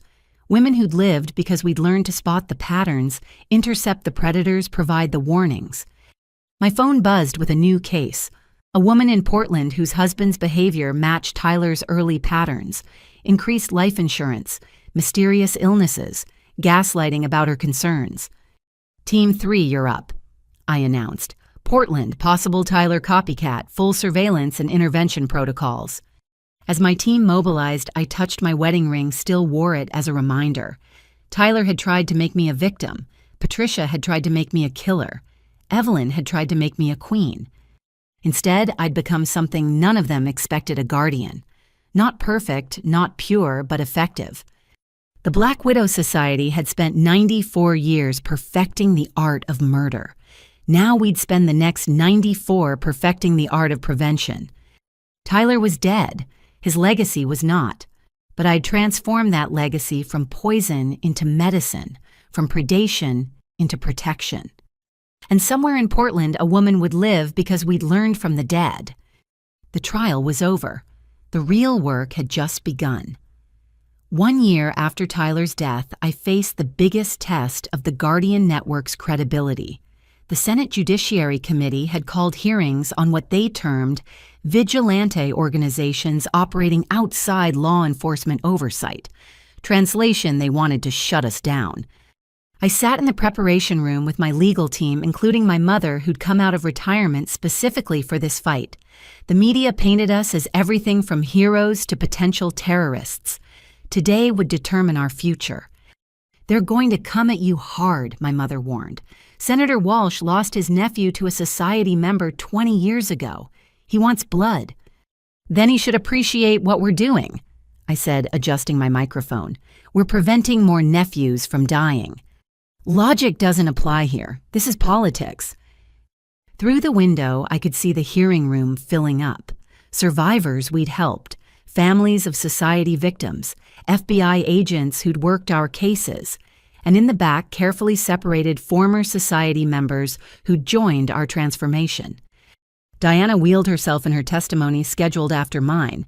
In the year since the spider attack, she'd become our most effective trainer, teaching others to recognize predatory patterns.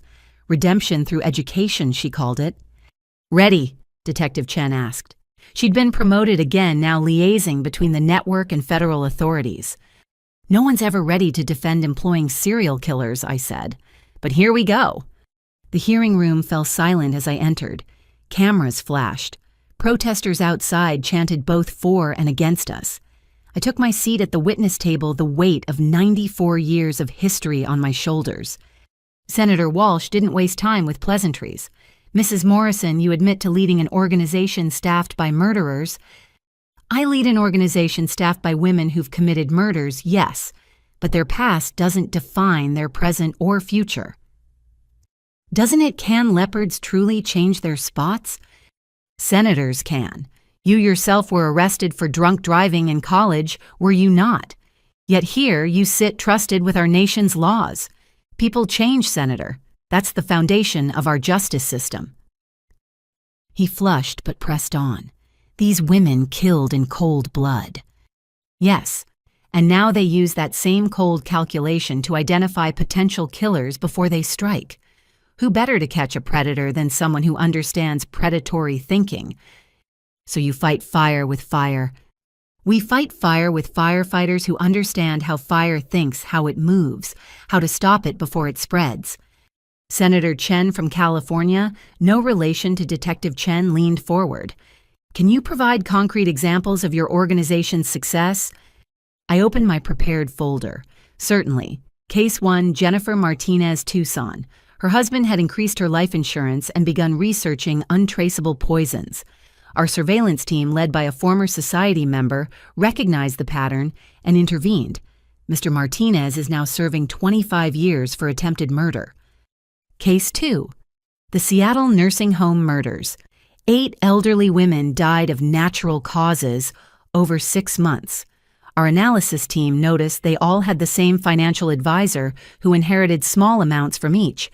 Investigation revealed he was slowly poisoning them. 11 more potential victims were saved. Case 3, Rebecca Stone, Miami. Trapped in an abusive marriage but unable to prove it for a restraining order. Our Safe House network, partially staffed by former society members who understand the psychology of control, helped her escape and build a legal case. Her ex-husband was convicted of assault and stalking. And how many of these cases required illegal methods? Senator Walsh interrupted. None. Every intervention followed legal protocols. We gather evidence and turn it over to law enforcement. We provide protection through licensed security. We offer counseling through certified therapists. The only difference is that our people recognize danger patterns others miss. Because they're killers themselves. Because they're experts in predatory behavior, just as we consult with hackers on cybersecurity and reformed criminals on crime prevention. The hearing continued for hours. They grilled me on financing, seized society assets, government contracts, and private donations, oversight monthly FBI reviews, mandatory therapy, electronic monitoring for high-risk members, and accountability immediate prosecution for any illegal acts. Then came the moment I dreaded. Let's discuss your own actions, Senator Walsh said, pulling out a thick file. Is it true you considered murdering Patricia Caldwell? For approximately 10 seconds, yes. When facing multiple killers, I considered every survival option. And you met privately with Tyler Morrison after learning he was a serial killer. To gather evidence, yes, which led to exposing the entire society network. You accepted leadership of a murder organization. I accepted leadership of broken women and offered them redemption through service. How poetic. Tell me, Mrs. Morrison, what makes you qualified to judge who deserves redemption and who doesn't? I felt my prepared answer crumble. He'd hit the core doubt I carried every day. I don't, I said quietly. The room stirred at my honesty. I don't judge who deserves redemption. I simply offer the opportunity. Some take it and transform, like Diana Vance, who's saved 19 lives this year. Others refuse and remain in prison. But shouldn't we at least try to redirect their skills toward good, even if it risks innocent lives? Senator, innocent lives are at risk every day from predators we don't see coming. At least with our people, we know the danger and monitor it. Would you rather have reformed killers helping us or unreformed ones hiding in plain sight? Before he could answer, a commotion erupted in the gallery. A young woman stood up, tears streaming. "Let her speak," someone shouted. The chairman gavelled for order, but the woman continued. "My name is Ashley Coleman. The Guardian Network saved my life. My ex-boyfriend was planning to kill me. The signs were all there, but no one saw them except a counselor at their safe house. That counselor used to be society. She recognized the pattern because she'd used it herself. I'm alive because a killer chose to become a protector." More survivors stood sharing similar stories. The chairman threatened to clear the gallery, but the damage was done. The human faces of our success had broken through the political theater. Order. The chairman finally restored calm. "Miss Coleman, please be seated. Mrs. Morrison will take a brief recess before continuing." During the break, my mother squeezed my hand. "You're doing great. Walsh is losing the room. But I was watching Diana being wheeled to the witness table. Her testimony would make or break us, a confessed serial killer defending our mission. When we reconvened, Diana faced the committee with her usual calm. Senator Walsh looked like a shark scenting blood. "Ms. Vance, you've murdered 17 people." "Yes. Yet we're supposed to trust you around vulnerable women." "No, that's why I'm monitored, constantly undergo weekly psychological evaluations, and am never alone with clients. Trust is earned, not assumed." "Do you feel remorse for your victims?" "I'm incapable of remorse. I'm a diagnosed sociopath, but I feel waste. 17 lives ended for money and misplaced loyalty. Now I use my skills to prevent waste. It's logical, not emotional." "So you could kill again?" "Physically, yes. I retain the knowledge. But I won't because it's inefficient. The old way led to destruction of everything I valued. This way leads to sustainable success. I'm not good senator, I'm practical. And practically speaking, saving lives serves my interests better than taking them." It was chilling honesty. No false redemption narrative, just cold calculation turned toward better ends. The committee didn't know how to handle it. "How can the public trust someone who admits to having no conscience?" Diana tilted her head. "They can't. That's why the network exists, to channel people like me toward productive ends under careful supervision. Would you prefer I be in prison costing taxpayers money, or out here using my expertise to save lives while being watched every moment?" "I'd prefer you face justice for your crimes." "I am. Every life I save is partial payment for those I took. I'll never balance the scales, but I can tip them toward justice rather than adding more weight to injustice." The hearing went on for 3 days. Testimony from saved victims, reformed society members, law enforcement partners, and opposition voices claiming we were a danger. Through it all, I held to one truth: imperfect protection was better than perfect vulnerability. On the final day, an unexpected witness appeared. Evelyn Blackwood, now 94, was wheeled in via video link from federal prison. "Judge Blackwood," the chairman began, "do you have a statement regarding the Guardian Network?" "I do." Her voice was weaker, but still commanding. "I spent 90 years building an empire of death. I trained killers, facilitated murders, corrupted justice. My legacy should have been eternal infamy." She paused, those sharp eyes finding mine through the camera. "But Bertha Morrison stole my legacy. She took my killers and made them protectors. My network of death became a network of life. My careful training in murder became expertise in prevention.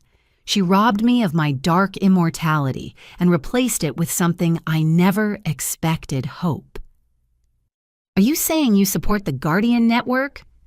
"I'm saying I'm dying in prison where I belong, but my students are saving lives under careful supervision. That's justice, senators.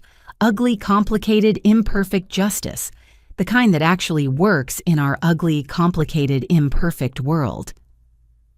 Her testimony shifted the tide.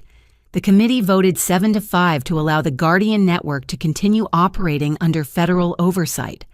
Not a ringing endorsement, but survival. Outside the Capitol, protesters both celebrated and raged.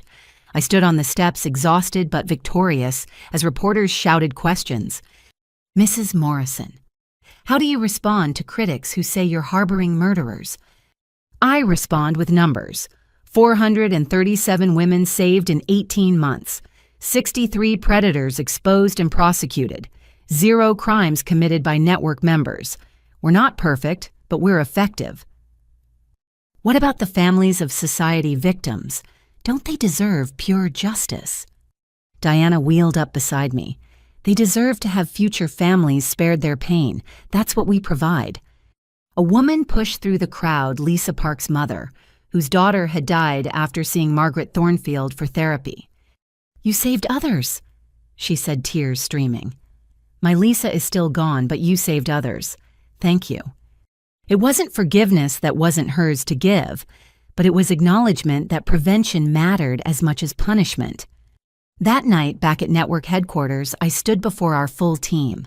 Former killers and survivors, FBI liaisons, and social workers, all united in purpose. "We survived," I announced. "The committee approved our continuation. But this is just the beginning. Every day we'll face scrutiny. Every save will be questioned. Every member will be judged by their worst moment rather than their current actions. But we'll continue because the women we protect deserve it." Diana raised her water glass. "To ugly justice." "To ugly justice," we echoed. As the celebration continued, I stepped onto the balcony looking out over the city. Somewhere out there, predators were planning their next hunt, but now they faced opposition from those who understood their methods better than anyone. Tyler had tried to make me a victim. Patricia had tried to make me a killer. Evelyn had tried to make me a queen. The Senate had tried to make me a pariah. Instead, I'd become something none of them expected: a bridge between darkness and light, using one to serve the other. The Guardian Network wasn't perfect. We employed monsters to catch monsters. We walked ethical tightropes daily. We faced hatred from those who couldn't see past our members' histories. But tonight, women would sleep safely because former killers stood watch. Predators would hesitate because they knew we could see through their masks. And somewhere in federal prison, a 94-year-old woman would die, knowing her legacy had been transformed from poison to medicine. The testimony was over. The real judgment would come from every life we saved or failed to save. But tonight we'd won the right to keep trying. And in this business, trying was everything. The Senate hearing victory should have been our moment of triumph. Instead, it triggered something none of us saw coming: a coordinated assault from the shadows of the old society we thought we'd destroyed. It started 3 weeks after the hearing. I was reviewing cases in my office when Diana burst in, moving faster than I'd seen since her spider injuries. "We have a problem," she gasped. "Remember Protocol 7, the grandmother's final directive? Recruitment or dissolution? I chose transformation. There was a Protocol 8. She slammed a letter on my desk. "This arrived at my safe house. They know where I live, Bertha. They know where we all live." The letter was written in Evelyn Blackwood's elegant script. "My dear Diana, if you're reading this, Protocol 7 failed, and our wayward Bertha has corrupted you all with her delusions of redemption. Protocol 8 activates upon my death a cleansing. The society protects its secrets. Those who betray it face consequences. You have 72 hours before the cleaners arrive. Yes, even you, my daughter, are not exempt. Blood means nothing to the society. Only loyalty matters. There is no running from this.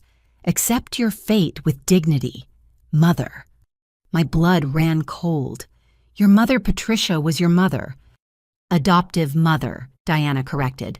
"Evelyn adopted several of us, raised us in the ways. Patricia was her biological daughter. I was chosen. We were sisters in every way that mattered. And now she's activated killers to eliminate you all." "Not killers, cleaners. The society's internal enforcement division. Think of them as our internal affairs, except their corrections are permanent."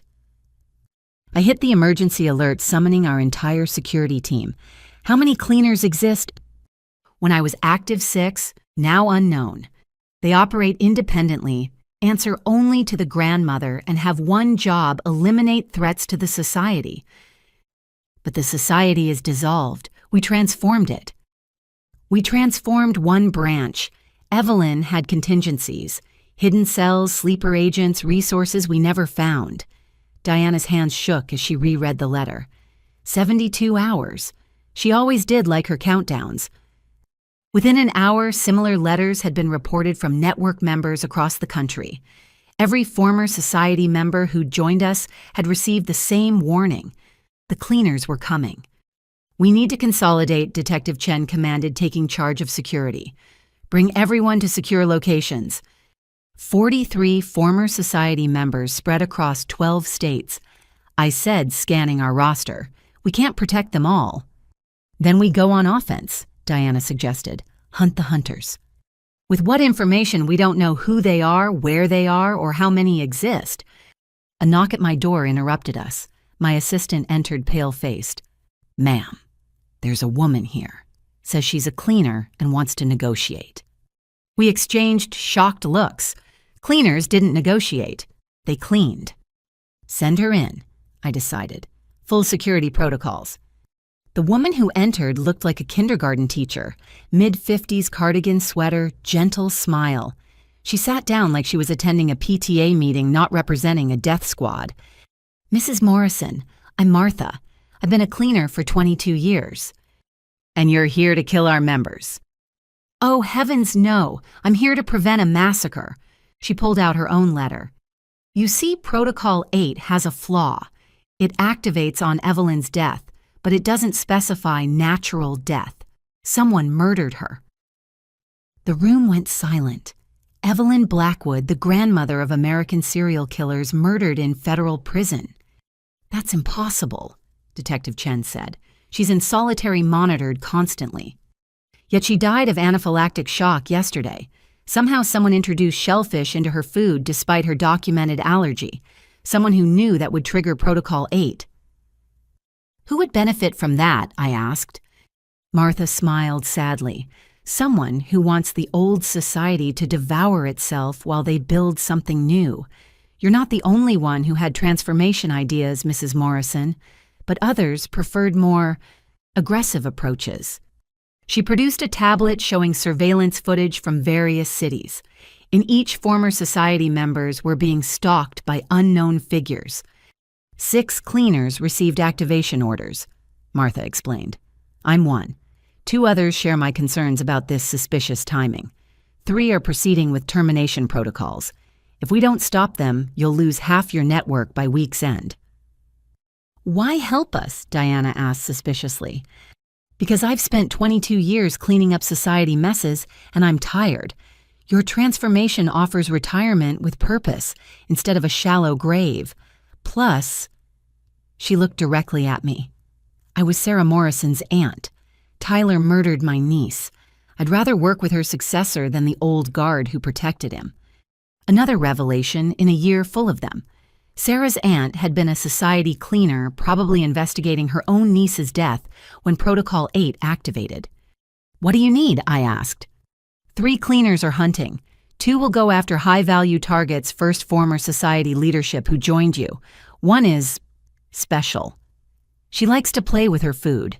We need to stop all 3 within 48 hours, or Protocol 8 succeeds and your network loses its most valuable assets. "Our reformed killers," I said. "Your experienced protectors," Martha corrected. "Without them, you're just social workers with good intentions. With them, you're a force that understands predators from the inside." I looked at Diana, my most effective trainer despite her injuries, at the photos of other former society members who'd risked everything to change. They weren't perfect people, but they were our people now. "Tell us about the 3 cleaners," I decided. Martha pulled up profiles. Cleaner 1, Rebecca Vance, Diana's cousin, specializes in poisons, likely already in position near her targets. Cleaner 2, Jennifer Wu, former CIA recruited after retirement, prefers accidents, car crashes, falls, mechanical failures. Cleaner 3, the ghost. Even I don't know her real name. She's different, theatrical. She'll want to make an example of someone important. "Me," Diana said flatly. "I'm the highest-ranking defector. She'll come for me." Most likely. The ghost sees termination as art, you betraying the family. That's a masterpiece waiting to happen. Then we use that, I said, a plan forming. Diana becomes bait while we hunt the other 2. "Absolutely not," Detective Chen protested. "We're not risking our people as bait." "We're already at risk," Diana pointed out. "At least this way we control the battlefield." "I can help with the first 2, Martha offered. "I know their methods, their safe houses, but the ghost, she's survived 40 years in this business by being unpredictable." "Then we be unpredictable too," I decided. "We've spent a year being defensive, proving we're good guys. Time to remind everyone we're reformed predators, not reformed prey." The next 24 hours were controlled chaos. We evacuated potential targets while leaving careful trails for the cleaners to follow. Martha worked with our tech team to track her former colleagues' movements, and Diana prepared for her role as bait with unsettling calm. "You know, this is insane," I told her as we set up the trap location, an abandoned society safe house in Denver, symbolic and practical. "I've been insane my whole life," she replied, checking weapon placements. "At least now I'm using it productively." The first cleaner fell into our trap in Boston.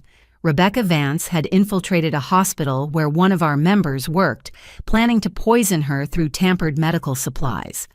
Martha intercepted her, and after a brief struggle involving syringes and scalpels, Rebecca was in custody. "One down," Detective Chen reported. "But Jennifer Wu just caused a near-miss car accident in Seattle. Our member survived, but barely." "And the ghost?" I asked. "Nothing. No sightings, no patterns, no—" The lights in our command center went out. Emergency power kicked in, bathing everything in red light. "She's here," Martha whispered. "She's in the building." Impossible. We were in the heart of network headquarters, surrounded by security with Diana's trap 20 miles away. "Unless—" I grabbed my phone, calling Diana. "It's not you. You were never the target. Get back here now." "Oh, please don't ruin my surprise." The voice came from everywhere and nowhere, echoing through our speaker system. Though I suppose Martha already did by switching sides. Predictable as always, Martha. "Show yourself," Martha called out. But I am showing myself. Every dead society member who trusted Bertha Morrison is me showing myself. Every failure of this pathetic transformation is my signature. "We haven't lost anyone," I said. "Haven't you checked your messages, dear? Jennifer Wu is more efficient than you thought." My phone buzzed with urgent messages. 3 of our members in different cities all attacked simultaneously. 2 injured, 1 critical. While we'd focused on protecting Diana, the real attacks happened elsewhere.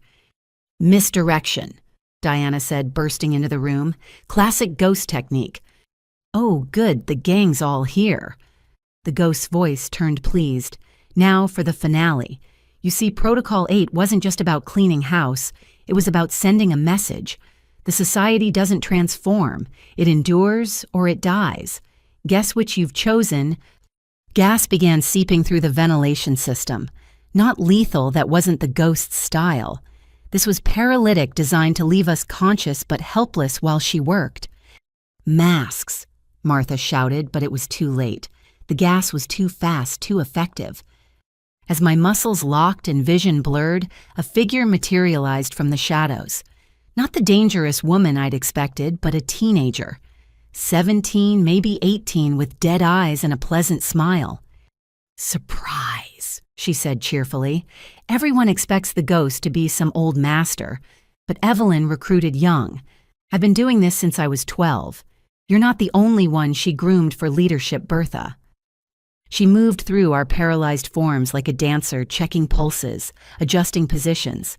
"Don't worry, I'm not here to kill you all, just to make a point. The society has many branches, many granddaughters. You transformed one twig while the tree still grows." She stopped at Diana, tilting her head. "You were supposed to be great, Patricia's biggest disappointment. Well, besides Tyler. But you chose this, helping victims instead of creating them. How boring. The new generation doesn't want your old ways."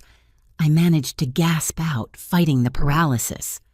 "No, tell that to the 12 new recruits I trained this year. Tell that to the judge's daughter in Miami, who just discovered how profitable her mother's connections can be.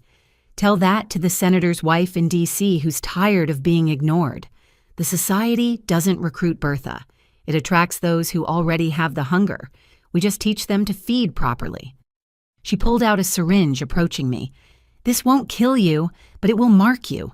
Every network member will know the ghost could have ended you but chose mercy. They'll wonder when I'll return if every shadow hides a cleaner, if transformation just painted targets on their backs." The needle touched my neck, but before she could inject, Martha's hand caught her wrist. The older woman had fought off the paralysis through sheer will and experience. "Protocol 9. Martha gasped. Check. Protocol 9. The ghost's eyes widened. She dropped the syringe, backing away. That's not possible. She wouldn't. She would, and did, Martha managed. Evelyn knew someone would betray. Protocol 9 activates if 8 fails. What's Protocol 9? I asked, feeling sensation returning. The ghost was already fleeing, her confidence shattered. The inheritance clause. If Protocol 8 fails to clean house in 72 hours, all society resources transfer to whoever stopped it. She gave you everything if you survived us. Martha smiled grimly as sirens approached. Evelyn always hedged her bets. Test you with 8, reward you with 9. Either the society dies as intended, or it transforms under someone strong enough to stop the cleaners. We won, Diana asked, struggling upright. We survived round 1, I corrected. But the ghost is right. There are more out there. More branches, more recruits, more hunger being fed in shadows. But now you have resources to fight them, Martha said. Hidden accounts, safe houses, intelligence networks. Evelyn's final gift to whoever proved worthy of leading the society's evolution. 2 days later, we'd captured Jennifer Wu and driven the ghost underground. 3 cleaners neutralized Protocol 8, failed, and suddenly the Guardian Network had inherited a fortune in blood money. What do we do with it? Detective Chen asked, staring at the accounts Martha had revealed. There's enough here to fund operations for decades. We use it, I decided. Every penny toward protecting future victims. Evelyn made this money from death. We'll spend it on life. The ghost is still out there, Diana reminded us, and she mentioned new recruits. Then we have work to do. The old society is dead, but its children still hunt. We'll find them, offer them the same choice, transform or face justice. And if they choose neither, Martha asked, then they face us, former predators who understand exactly how they think and aren't afraid to hunt them back. I stood at the window looking out at the city. Somewhere out there, a teenage serial killer plotted revenge. New society branches grew in darkness. Predators stalked prey. But we were ready. Armed with Evelyn's resources, Martha's knowledge, and our own hard-won experience, the Guardian Network had evolved from defensive to offensive. The war wasn't over. Protocol 8 had been just one battle, but we'd proven something important: the transformed society could defeat the traditional one. Now came the harder task, finding and stopping every shadow branch before more women died. The hunter had become the hunted, and we were very, very good at hunting. 6 months after Protocol 8 failed, I stood in a conference room that would have made Tyler's jaw drop. Not because of its luxury, the Guardian Network operated efficiently, not opulently, but because of who filled the seats. 23 women, all survivors of attempted murder by intimate partners. But more than that, they were the wives, girlfriends, and daughters of our former targets. Women we'd saved from becoming victims of the next Tyler Morrison. Welcome to the Phoenix program. I began studying their faces. Some showed fear, others determination, all carried the unique exhaustion of those who'd loved monsters. You're here because you survived. Now we're going to teach you how to help others do the same. Rachel Stevens, whose husband had been 3 days away from staging her suicide, raised her hand. Why Phoenix? Because you're rising from the ashes of who you were supposed to be victims. Instead, you'll become advocates, counselors, and early warning systems for women who are where you were. The program was Diana's brainchild, developed during her long recovery. If former killers could become protectors, why not train former victims to become shields? But we're not killers, another woman, Jennifer, said quietly. We don't have their skills. No. Diana wheeled herself, in her voice strong despite her permanent injuries.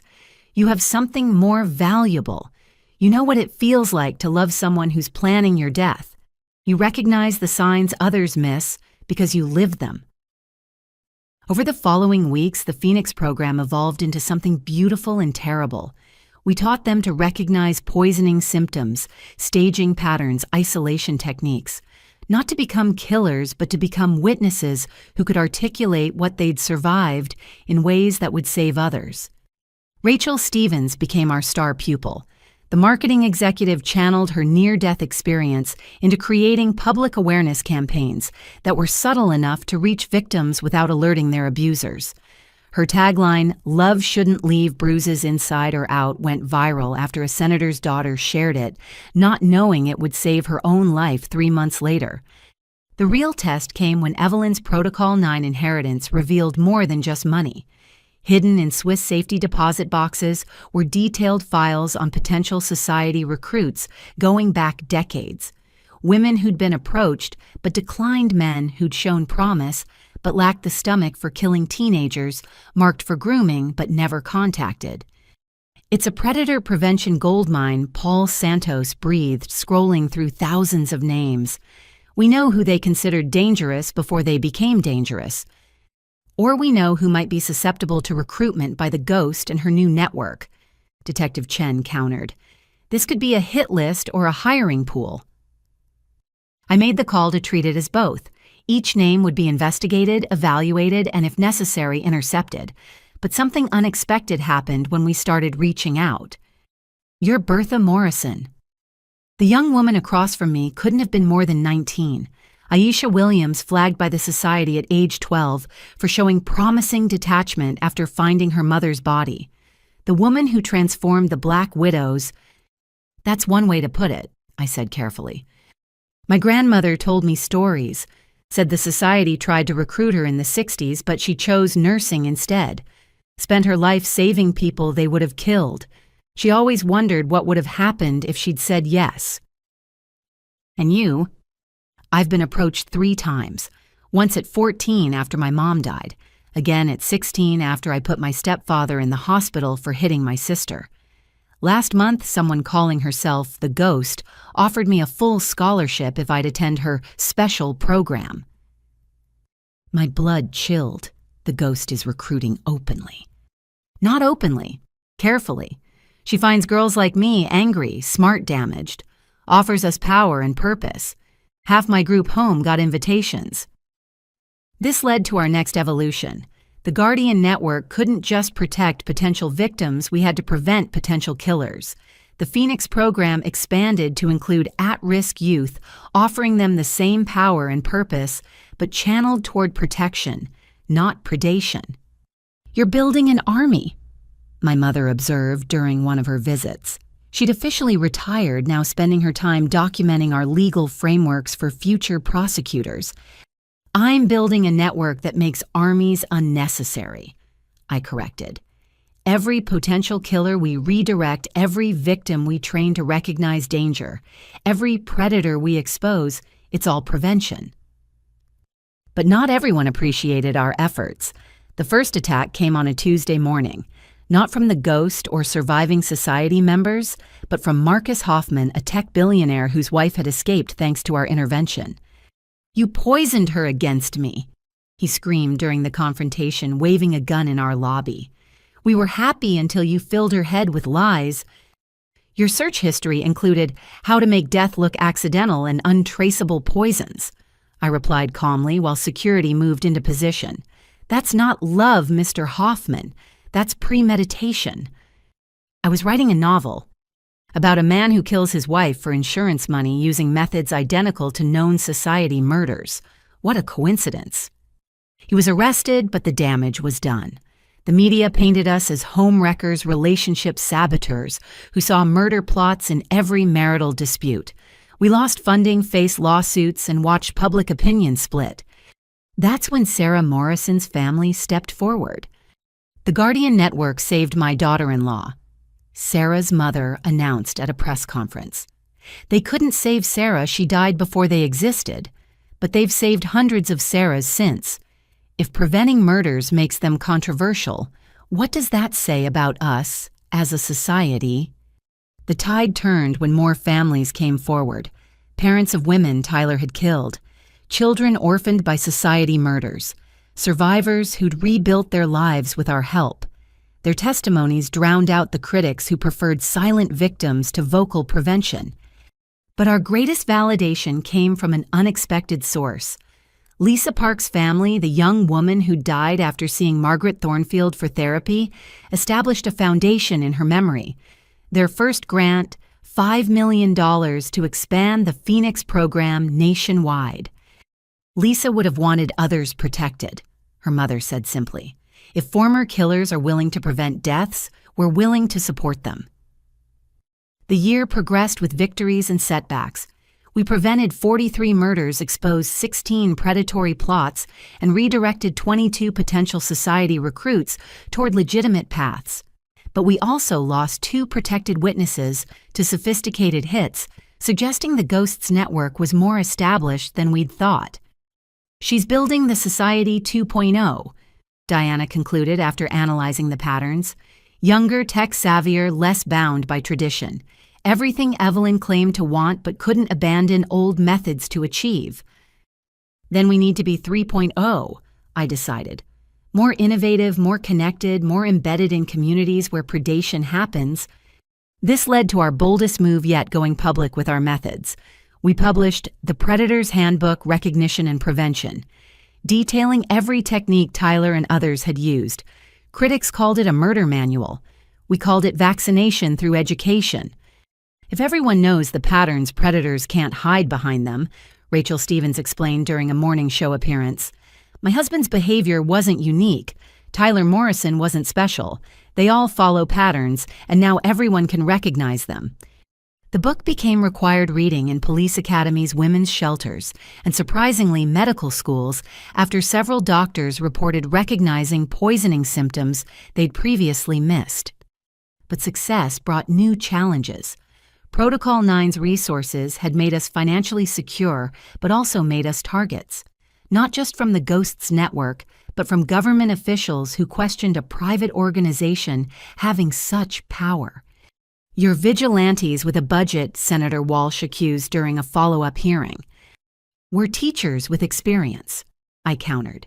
"Every action we take is legal, documented, and reviewed. Can the senators who took donations from Patricia Caldwell say the same?"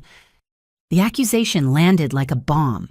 Our investigation had revealed Patricia's web of influence, including significant campaign contributions to officials who'd blocked investigations into society murders. Walsh himself had received $50,000 over his career.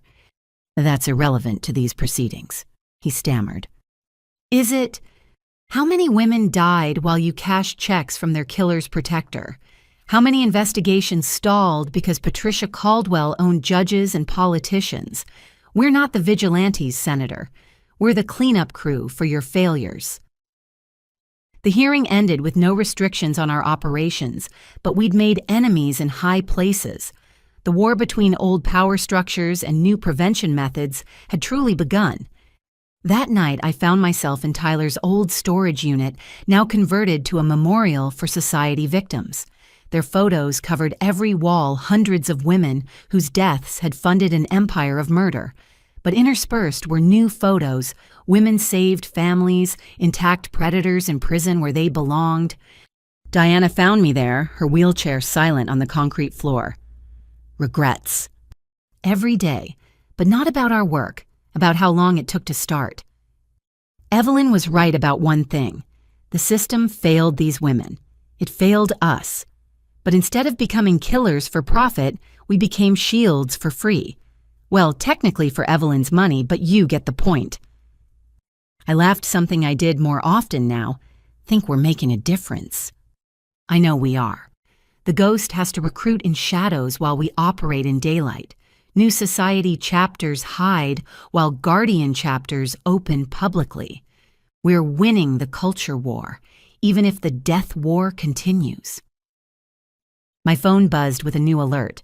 Another potential victim identified, another intervention needed. The work never stopped. "Ready for round 2?" Diana asked.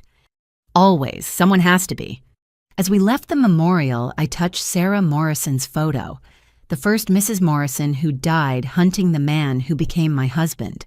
She'd been society trying to stop one of their own who'd gone rogue. In a way, I was continuing her work just from the opposite direction. The Phoenix program had graduated its first class. Former victims were becoming counselors, advocates, and educators. The network grew stronger daily, a living testament to transformation over termination. But somewhere in the shadows, the ghost trained new killers. The war between old methods and new continued, and every dawn brought the same question: who would we save today, and who was planning to kill them?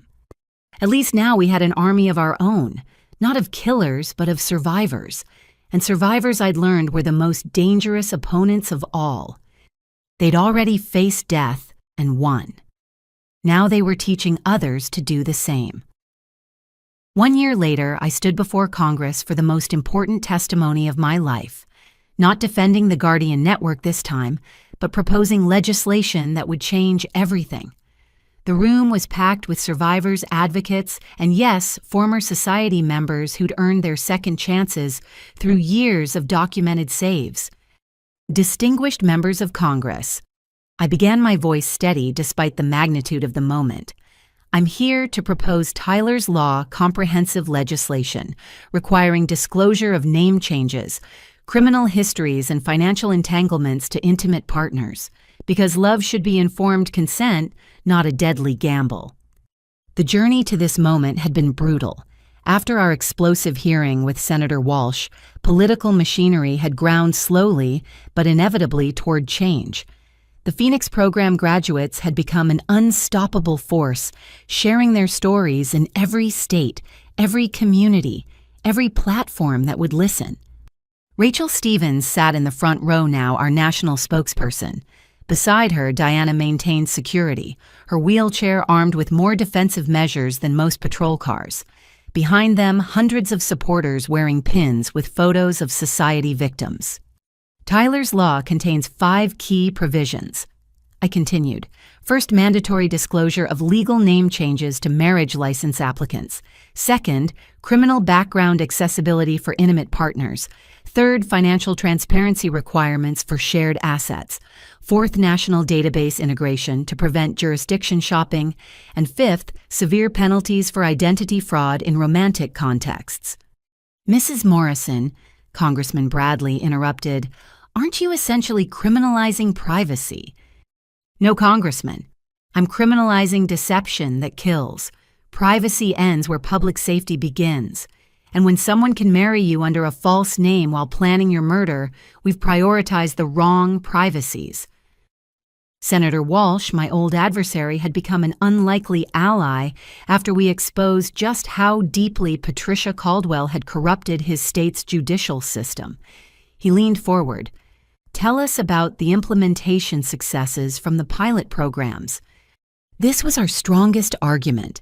3 states had tested Tyler's Law provisions voluntarily, and the results were staggering.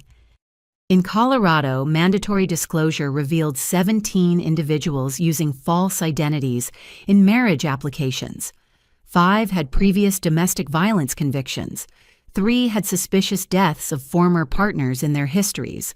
All were prevented from securing marriage licenses pending investigation. And the false positive rate, another member asked. Less than 2% all resolved within 72 hours. Compare that to the 100% fatality rate for victims of successful intimate partner murder. The hearing progressed with testimony from Phoenix program graduates. Jennifer Martinez spoke about discovering her fiancé's 3 previous identities only after our intervention. Aisha Williams, who'd rejected the ghost's recruitment, explained how Tyler's Law would have saved her mother from marrying the man who eventually killed her. But the most powerful testimony came from an unexpected source. The committee calls Martha Henderson former cleaner for the Black Widow Society. Martha took the stand with the gravity of someone carrying decades of secrets. In exchange for immunity and witness protection, she'd become our most valuable asset in understanding how predators operated. Ms. Henderson, the prosecutor began, in your 22 years as a cleaner, how many society murders could have been prevented with Tyler's Law? All of them, Martha said simply. Every single killer I cleaned up after relied on deception. false names, hidden histories, manufactured personas. Tyler's law would have exposed them all before they claimed their first victim. But surely determined killers would find other ways. Maybe.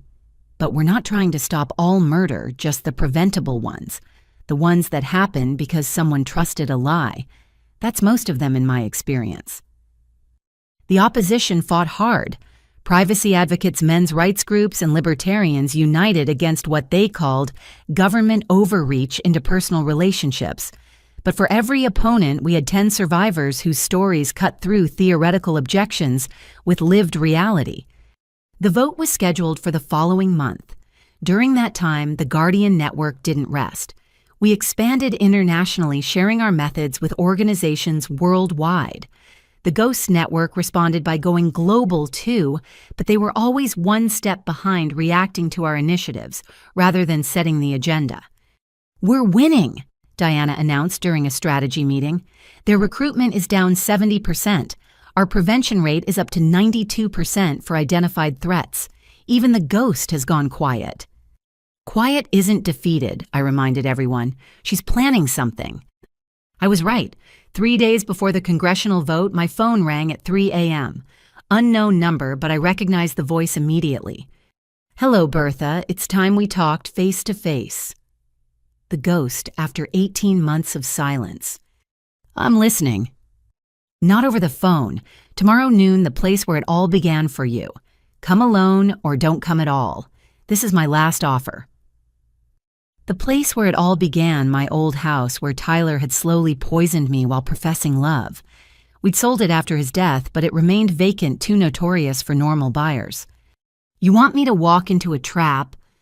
"I want to negotiate. The society is dying, you've won. But I have something you need: the names of every active society member worldwide. In exchange, I want safe passage, retirement, a chance to disappear." "After all the death you've caused—" 73, she said quietly. "I've killed 73 people over 6 years, but I know the locations of 300 more who are still active. Your choice: catch one ghost or save 300 potential victims." I made my decision in seconds. "I'll be there." The next day, against all protocol and advice, I entered my old house alone. The Ghost waited in the kitchen where Tyler had prepared my poisoned smoothies. She was 20 now, still looking like someone's innocent daughter rather than one of America's most prolific serial killers. "You came," she said, genuinely surprised. "You have information I need. And you have a life I want. Normal, boring, free from looking over my shoulder." She slid an encrypted drive across the counter. "Everything's there.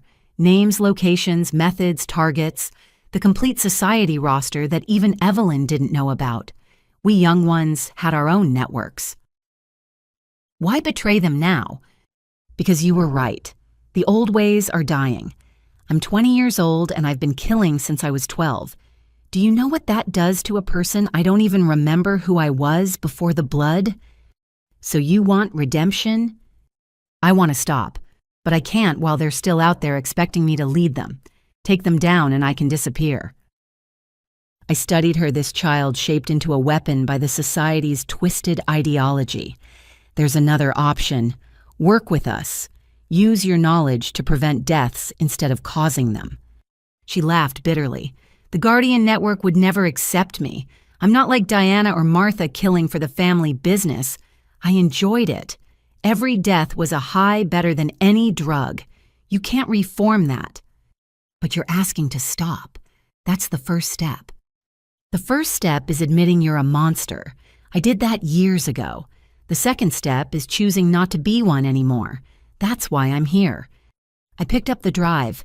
If this intelligence is real, if it saves lives, I'll argue for leniency. Not freedom, but treatment. Controlled environment, rehabilitation. A fancy prison. A chance to become human again. She considered this. "And if I run?" "Then you run forever because we'll never stop hunting. But if you stay, if you try, maybe that 12-year-old girl still exists somewhere inside the killer." The Ghost Anna. She finally told me her real name made her choice. She surrendered to authorities that afternoon, becoming the youngest society member to turn state's evidence. Her intelligence proved invaluable, leading to the arrest of 47 active killers within a month. The congressional vote on Tyler's law passed with bipartisan support. The signing ceremony took place on what would have been my 4th wedding anniversary with Tyler. I stood with the president as she signed legislation that would save countless lives, holding a photo of Sarah Morrison, the woman who'd tried to stop Tyler before I even met him. "This law won't bring back the dead," the president said, "but it will prevent others from joining them. Because in America, we believe in the right to life, liberty, and the pursuit of happiness. And that starts with the right to know who you're pursuing it with."